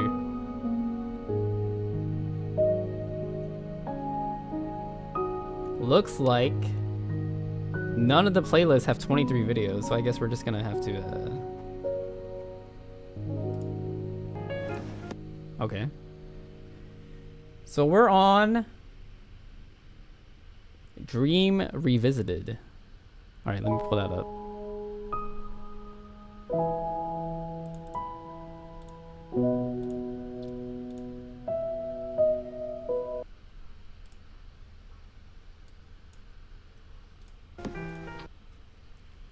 Dream Revisited right here.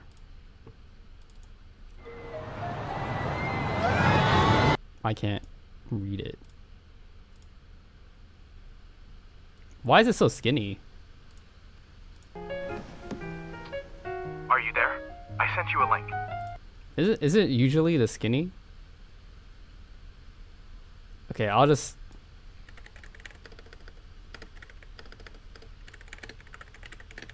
Dream Revisited.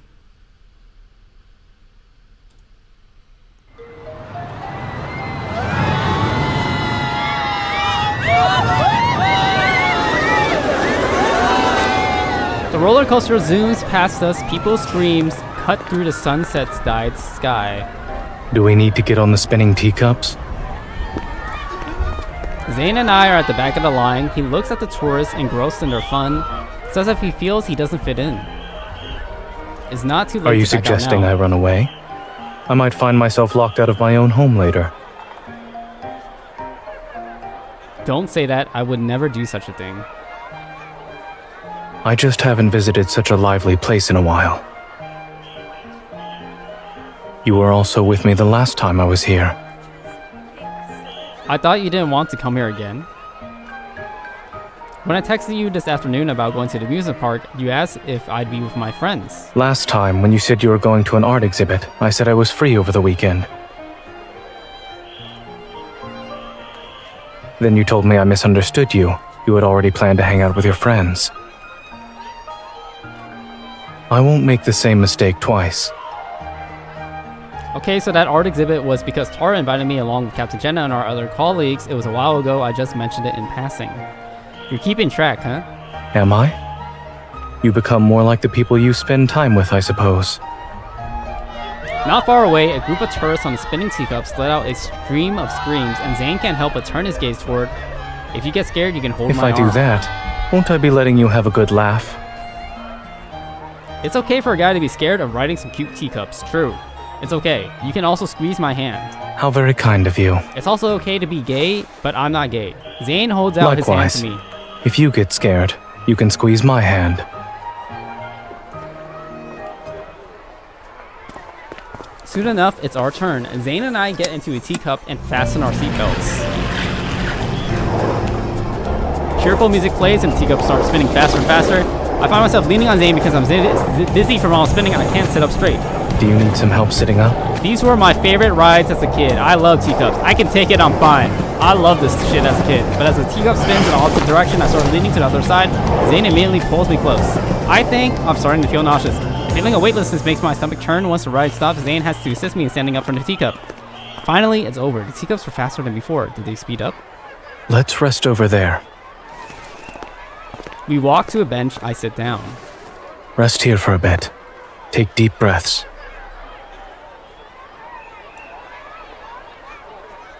How come I'm the only one who's nauseous? Don't you feel anything? Zayne's about to nod. Noticing I'm grimacing from dizziness, he pats my shoulder. I also feel dizzy. I'm only pretending to be fine. Just like I'm pretending to be straight. I mean, piffed as I believe that. Stay here. I'll get you some water. I'm pretending to be gay, not straight. I mean, you know, I nod. The nausea slowly subsides as I take the time to recover. I'm not pretending to be straight. I am straight. When Zayne returns, he's holding a water bottle and a popsicle. Zayne is not turning me gay. No, no. Not one little bit. I feel much better now. I think Then I is the fully brave recovered. warrior ready to conquer the next area? I take the popsicle from his hand and tear open the wrapper. The brave warrior needs to bite off her popsicle before setting off on her quest. As Zayne and I head to the next ride, a dusk draws closer to us. The amusement park lights up. Masked by the park mascot, the fluffy black cat catches my eye. It's Nico. Nico's the most popular mascot. A cat that walks on 2 legs? Zayne, can you take our photo? Here. I give my phone to him and jog over to Nico. I link arms to the mascot and pose. I make a peace sign. Done. Take another picture. With one arm around me and the other on her hip, Nico's furry paw settles on my shoulder. Did you get it? Yes. Let's go. There's a cafe that sells a special kind of ice cream. We should try it. Leaving the cafe, I take off the wrapping on the ice cream while looking at the photos Zayne took. Nico is a girl mascot, correct? The official description doesn't say, but who cares? What matters is that Nico is cute. It seems you find a lot of things cute. Zayne waves his hand in front of me and I look up to him. Look up at him? What's the matter? I'm checking to see if your eyes are still on the cat that walks on 2 legs. Are you jealous? Is there a reason why I shouldn't be? Huh? Cats are cute. They're difficult to beat. So it's a cuteness competition now? At times, even I can get competitive. Especially when something important is involved. Oh, me? Hee hee hee? You talking about me? The ice cream is so cold that it makes my teeth hurt, but I use it to cover my mouth and hide a smile I can't suppress. As we talk, we come across a ride with a line that stretches as far as the eye can see. Maybe we should check out that place instead. Very few people are lining up for it. Less people usually means it's less thrilling. Is that true? We'll take a look then. You could use this time to rest more.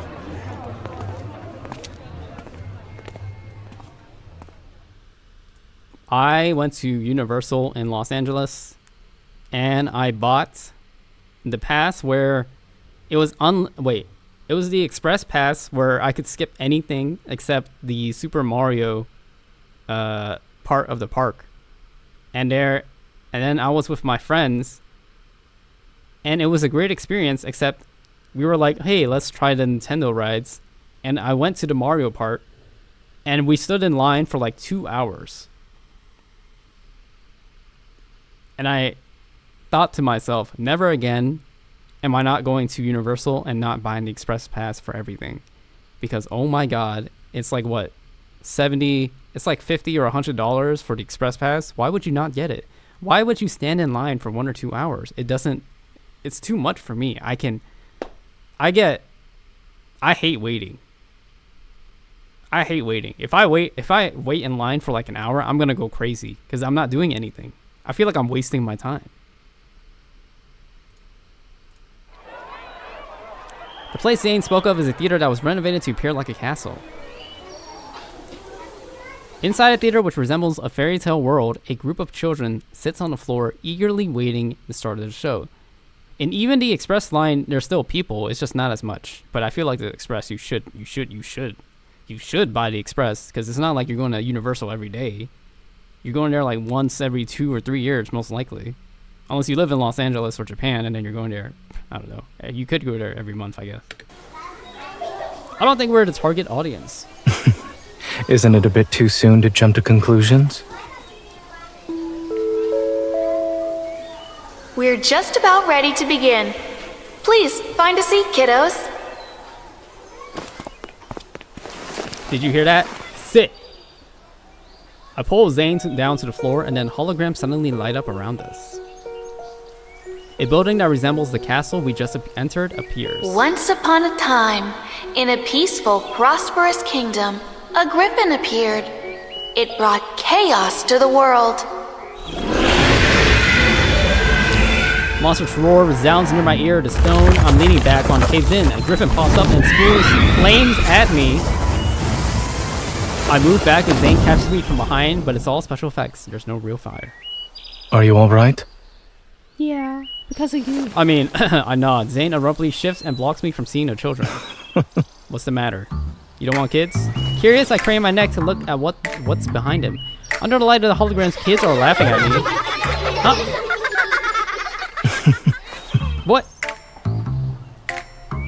Zayne wants to laugh too, but as soon as he makes eye contact with me, stop. It wasn't fair, even wanderers don't do jump scares. Weren't you spooked? To an extent, but your scream was what really got me. Getting laughed at by kids is the worst. I don't care if you're an adult, I don't care if you're a teen, but kids laughing at you, that's pure, like, you really fucked up. If a kid is laughing at you, like, you really did something wrong, to be honest. You can stop right there, Come mister. closer, or swap places with me. Not wanting to block anyone's view, I reluctantly move closer to him until we're side by side. The story continues. A princess wearing armor appears. She raises her longsword and points it at the flying monster in the sky. I just remembered something. I watched this when I was little. It was about a princess and her priest traveling the world together. They needed to find a sword that could... And how does it end? With you, the monster thought the princess would be defeated because the priest disappeared. But just as it savored a taste of victory, she leapt onto his head and ended its life in a What single about the stroke. priest? How does the movie end? The priest returned to the princess. Together, they set out on to conquer. I'm glad it didn't have a sad ending. Yeah.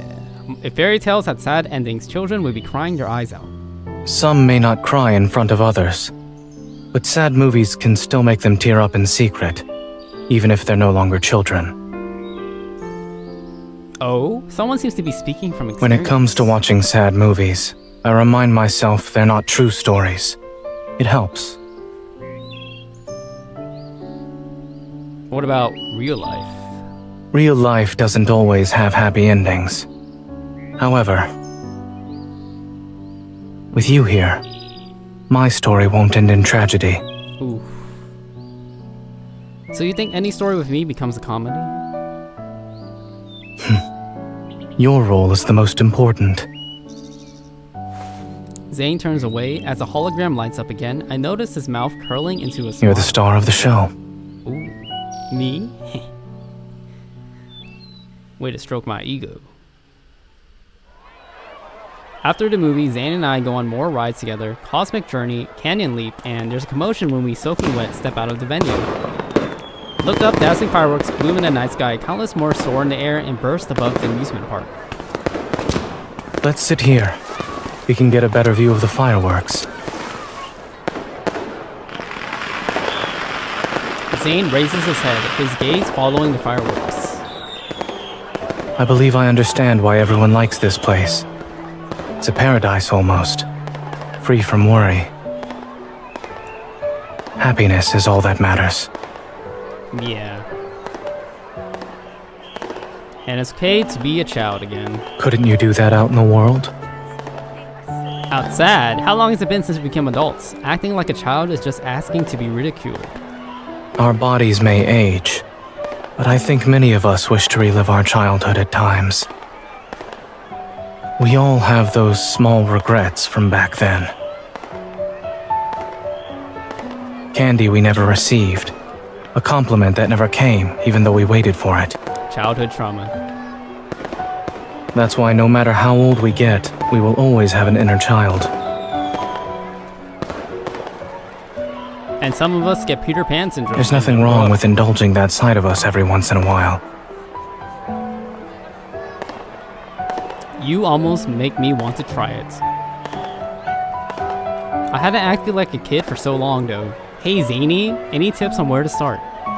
I think it's about being honest with your feelings and not worrying about others laughing at you. Mm-hmm. Just like how I'm not worried about people calling me gay. I look up, the fireworks still fill the sky, and there's a silvery light that falls like a shooting star. It feels like we're in a fairy tale. I tug Zayne's sleeve. The moment he turns to look at me, I smile.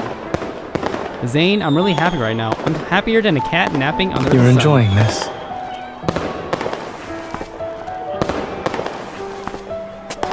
There's one last You're place making it sound mysterious. I want to visit with you. It's just something kids like, not mysterious at all. I reach out to help Zayne stand. He has his eyes cast downward when he gets up. He doesn't see my hand.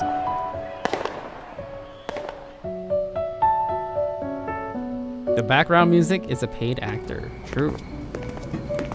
The merry-go-round spins under the night sky. The scene looks like a page ripped So out it of a was the merry-go-round. fairy tale book.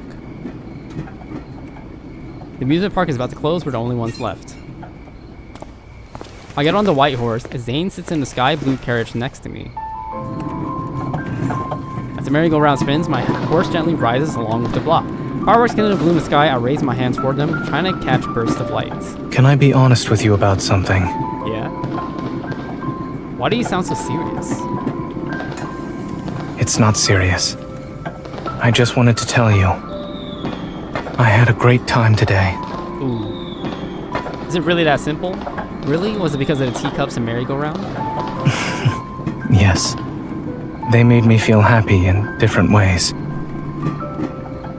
If you want to visit this place again, just call that person who didn't seem to fit in at first. His name is Zayne. Ooh. Does this Zayne know that couples get a discount here? He probably doesn't, but I'll let him know.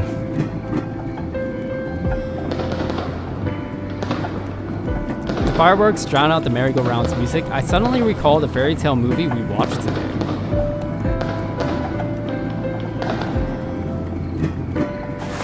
The place in that distance that I want to reach is there. I point to the night sky. Beyond the sky, there are vast plateaus. Towering peaks, galloping horses, smiths, fireworks, and so much else. I lower my hand, then I point at him. You! I hug the merry-go-round horse's neck, smiling at him as a night. Was that last item on the list a mistake? What do you mean? As my hand falls, Zayne catches it. He holds it tightly. I'm not far away. I'm right here, by your side.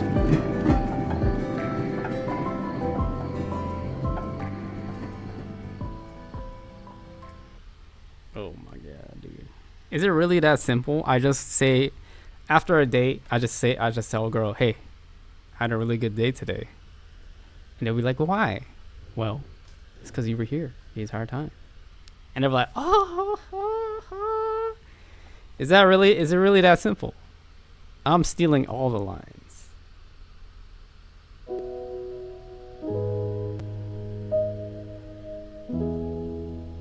Uh-oh. Doomsday.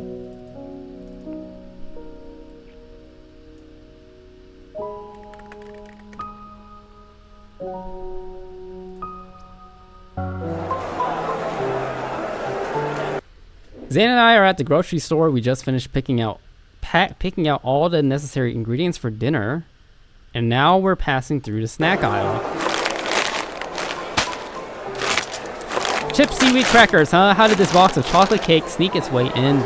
Oh my god, I really want a choco pie right now. I should go buy a choco pie right after the stream. It didn't sneak its way in. I narrow my eyes at Zayne, who's blatantly putting another box of biscuits into the shopping cart. I grab it from him and point to the third ingredient listed on the box. It's white sugar. Who is in pain because of their toothache last week? Who's in pain again?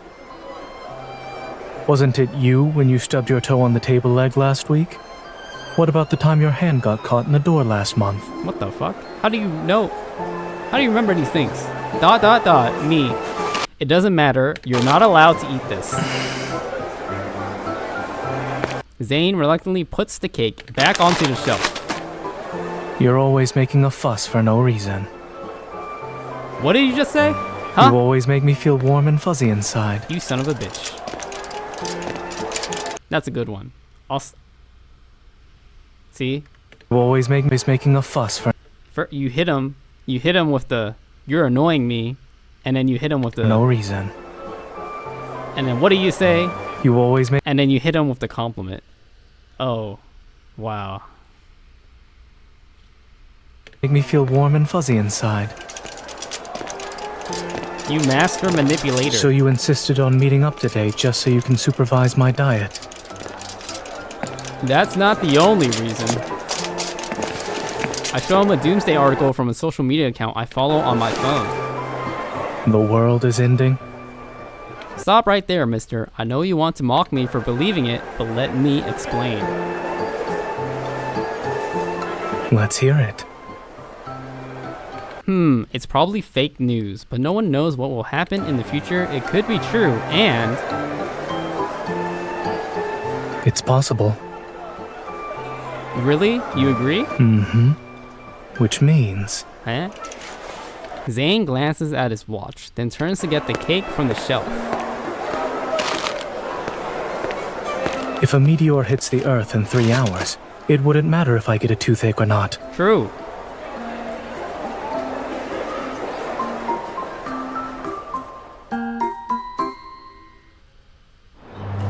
After returning home, Zayne and I head to the kitchen to prepare our dinner. Darn, are you out of soy sauce? There's more in the cupboard. I glance at the cupboard overhead, then get on my tiptoes. I struggle to reach it, then someone opens it effortlessly as he stands behind me. Your cupboard is too high. You're the only one who can reach it. It's not like anyone visits my house. What am I then? What's in your hand? I look at the open bottle of soy sauce. I'm speechless. Your food is burning. Zayne swiftly takes the spatula from my hand. Hey, you just stole my chance to show off my cooking skills. Next time. The world is ending in 2 hours. I don't want to spend that time putting out a fire. ... Pretending to cry, I grab a cup full of tissues. Why? This is so sad. In your kitchen, I get beaten like an egg. We're not making a cake. There will be no beating of eggs. Also... Yes? Zayne moves the tissues aside. If you're going to act sad, don't hide behind tissues and giggle. He puts his right arm over my shoulder and turns me to the kitchen door. There are new video games under the coffee table. You can take the time to choose some. I sit on the carpet, picking out games to play. I also look at Zayne through the glass kitchen door every once in a while.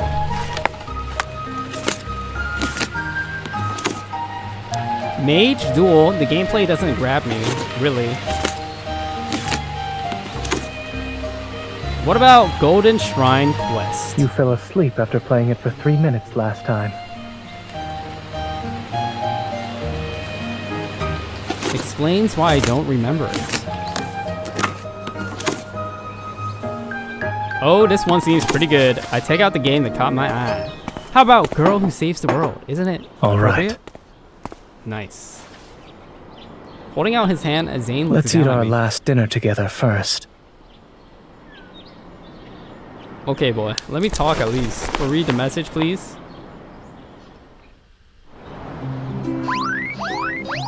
Afterwards, Zayne and I sit on the living room carpet nibbling on snacks. We play the games I chose. But as it gets closer to 8 o'clock, I can't focus on what we're playing. I don't really believe in these Doomsday articles, but why do I feel nervous right now? You weren't even that good at this, and now you can't concentrate. I quickly turn my head, meeting Zayne's calm gaze. No, you can't say gaze without saying gay. You're also lying. ... Unable to deflect Zayne's accusation, especially when there's evidence on the screen, I have no choice but to put down my controller. It seems you're calling it quits again. I snatch away his controller. Now both of us are giving up. I move a little closer to Zayne, no homo. The world's about to end in 4 minutes. Why aren't you nervous? Being nervous won't change the outcome. Besides, we had our last dinner. Are you gonna grab my thigh? I can't believe how nonchalant you are. It's time to clean up. Wait, if we're still around in a few minutes, we can clean up then? Let's not waste our time. What should we waste it on? Tell me. Grab my thigh. Like, before the meteor hits, are there any wishes you still want to make? Is it possible to make a wish without cake and candles? True. Unsure what else to say, I look around. To my surprise, Zayne takes out a piece of cake from the box and holds it before me. Hey Star, you're in chat. How long did it take for your fiance to grab your thigh? Huh? 1 month, 1 week, 1 day? 6 months? 1 year? How long did it take him, huh? Use this. There's not much time left. You first. Me first what? No matter how hard I try, I'm unable to come up with anything. You can't think of any wishes yourself? Yet you had the audacity to make me go first. I was gonna copy your wish. I take Zayne's hand and put a piece of cake in it. Because I need you to inspire me. True. I don't have any wishes. Say you want to be with me forever. If anything, all of them came true. Bruh, took him like 1 month of dating to even kiss my cheek. Wow, what a nice guy. No wonder you're marrying him. True today. But we just went to the grocery store, cooked, and played video games. These are just common, everyday things. So you do want to become the girl who saves the world. Do I look like a woman to you? Or a girl to you? Huh? I didn't mean Indeed. like that. They are common, everyday things in life. Wait, I didn't answer the question though. So how long until he grabbed your thigh at like the movie theater or something? However, when the world is about to end, even they become precious. So they're the things I want to do the most. In other words. Like 2 months? If a meteor actually hits Earth, I can't think of a better way to spend my last moments. It's rare to hear him say such sincere words. Perhaps it's because of the Doomsday article. Really? That's all? Huh. Before I can speak, he shows me his watch. And even if I wanted to do something else, there's not enough time. How about you grab my hand, look at me in the eyes before the last 3 minutes on Earth. His watch reveals there are 5 seconds left until 8 o'clock. But under Zayne's calm gaze, my heart feels at ease. The seconds keep ticking away on his watch. As Zayne looks at me, he slowly reaches out to hold my hand. However, perhaps we... 3. I'm unable to look away, my mind goes blank. We can still do one more thing. 2. He leans in and our foreheads touch.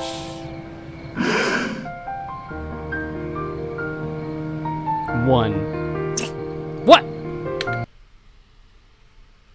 At the very last moment, he silently kisses me on the lips.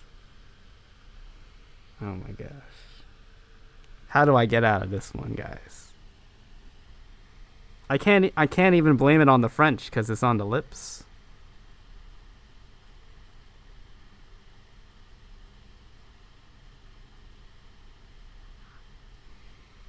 I had my eyes closed. It doesn't count. It's not gay. Actually, no. He pecked me. I didn't peck him. You see what I'm saying? It's not gay to receive a kiss from a guy if the world's gonna end. We only had 3 seconds left for the world was gonna end in 3 seconds. Okay, it's simple. He never kissed a girl before, so he just wanted to. And there's only 3 seconds left in the world. He just wanted to have the experience of like what it felt like to kiss someone, and I just let him because I'm such a good friend. There's nothing gay about it. I didn't enjoy it at all. I didn't enjoy it. I had my eyes closed. I didn't know he was gonna do it. It's not gay. I had no intention. It's like the legal system in America. It's about intent. You know. There's a difference between self-defense, manslaughter, and murder. It's about intent. And being gay is the same thing. What is your intent? I didn't intend for this to happen. He just did it. Which means I'm not gay. If anything, he's gay, but I'm not gay. And then you're going to ask, why do you keep spending time with him? Well, it's because I'm loyal to people I care about. And, it's okay to be gay. So if he's gay, then I'm going to be his friend because I support him, obviously. So just like, if you're thinking about it this way, right? If you're telling me, why do you keep hanging out with him because he's gay? Well, you're telling me to not hang out with him because he's gay. Isn't that rude? Isn't that unethical? You want me to ruin our friendship just because he's gay? No, I'm not going to throw him away just because he's gay. That's That's like racist, but like for gay, it's like being gayist. It's being homophobic, basically. I'm not homophobic, so why would I toss him away? Whatever helps you sleep at night. No, what do you mean? I sleep like a baby. I sleep like a baby. Look, I'm not gay, but I'm not homophobic. And nothing gay happened. Relax. Sounds like you're trying to delulu yourself out of this copium. No, I'm just speaking the truth. I'm just a man of facts. I am a real man. A masculine man. If anything, the most masculine streamer on Twitch. I can't be gay.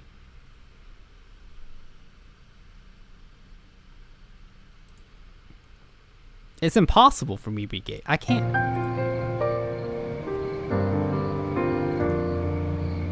A quick, fleeting peek. A quick...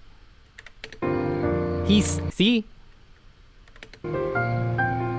At the very last moment, he silently kisses me on the lips. It was not consensual, but I forgive him because he's my friend. Wait, so gay men aren't real men. That's not what I said. You're putting words into my mouth. They are men. They are real men. They're just gay. They're gay real men. I'm a real man. They're gay real men. I'm a real man. There's a difference. See, he silently. There's no he did not ask for my consent. A quick, fleeting peck. Yet it had been planned for a long time. You see what I'm saying? The evidence agrees with me. He planned this, not me. I had no part in it. So, it doesn't make me gay. Everything is quiet, but I can hear flames erupting in my heart. Now, you might think that I'm falling in love, but that's not it. I am so taken aback by the consent I did not give that I feel violated. So these are different kind of flames, you know. I thought you said words can't be put into other people's mouths. That was Brianna. That's a different thing. And if there's one more thing I'd like to do. Oh my god. What is it? Then. He kisses me again, more passionately this time. Oh my god. It's done. I'm still in a daze. Zayne touches my burning face. I'm flustered. That was a common, everyday thing too, no? It's a common, everyday thing for gay people, but not for me. Of course not. That's why I said of course not right after. Don't blame people who aren't here to defend themselves. You brought her into this, not me. Shake my head. I suggest you get used to it then. I suggest get used to. See, he's trying to turn me gay, but I'm straight.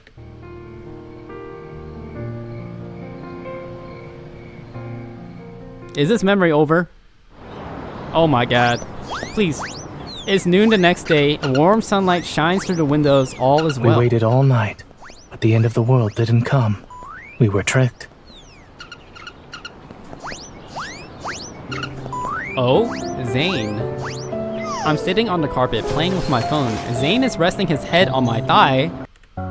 Oops. I'm sitting on the carpet playing with my phone. Zayne is resting his head on my thigh. He puts the controller and looks up at me. This is normal. Skinship between dudes is normal in Asia, so this is not a big deal, okay? This is not a big deal. Nothing happens here. The person who published that article got banned.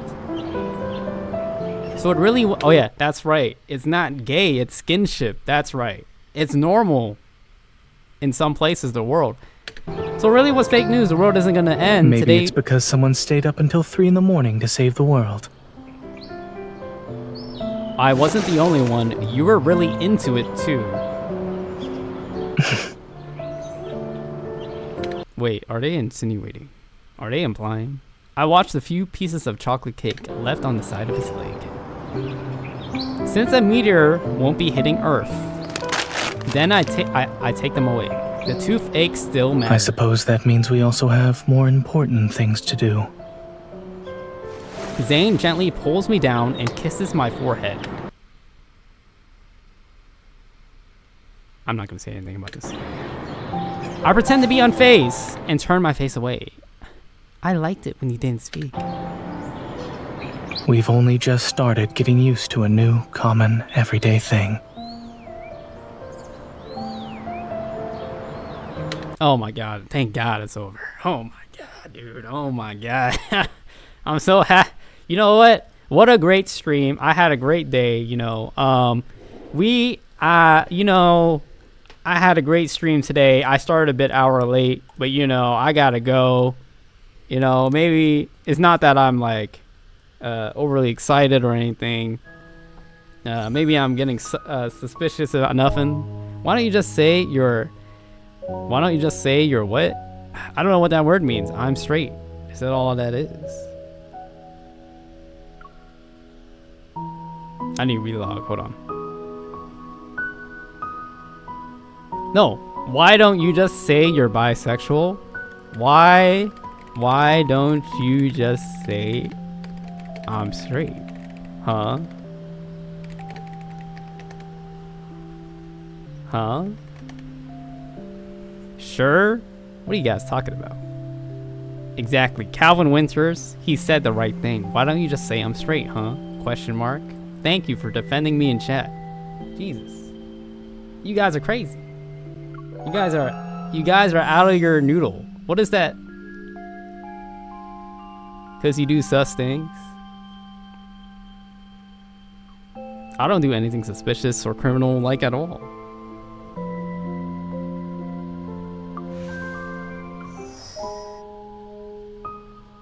All right, so that was Doomsday. I remember that. Heartstring healer.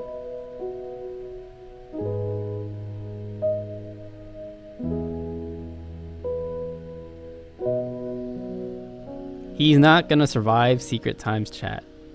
There's a reason I'm not doing Secret Times chat on stream, because it's ASMR, sexy times, okay? Now, if I wanted to farm clips, maybe I will do that part, but I mean, if I'm really desperate for content, I might do Secret Times, but right now I've decided not to. If he thinks this is bad, he's definitely not gonna survive.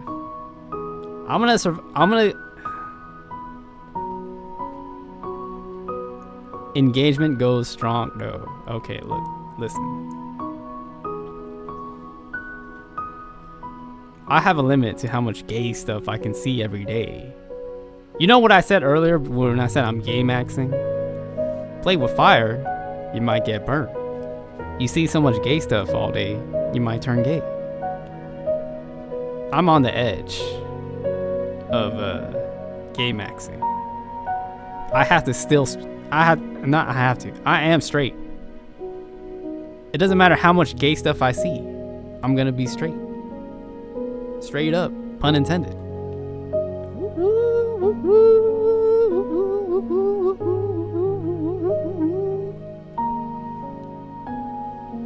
How much do we have left? Oh, can't see it. How much do we have left? So we have 23, and that was 11. I mean, that took us about 2.5 hours. Okay. Okay, guys, listen. If you want Kalvin to over-justify himself even more than he already is, then he can do Secret Times on stream. You know what? Okay, so what is the plan? The plan is...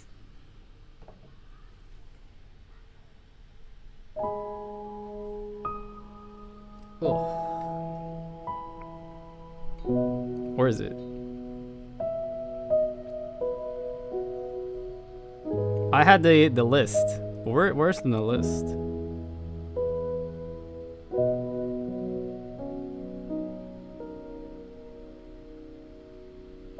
Where are my notes? Oh, here it is.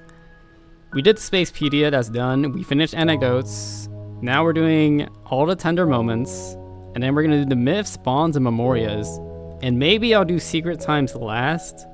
But probably not, because it's too sexy for me. He died in Secret Times. I know, that's why I'm not doing them on stream. I know that. That's why I'm not doing it on stream, because I died.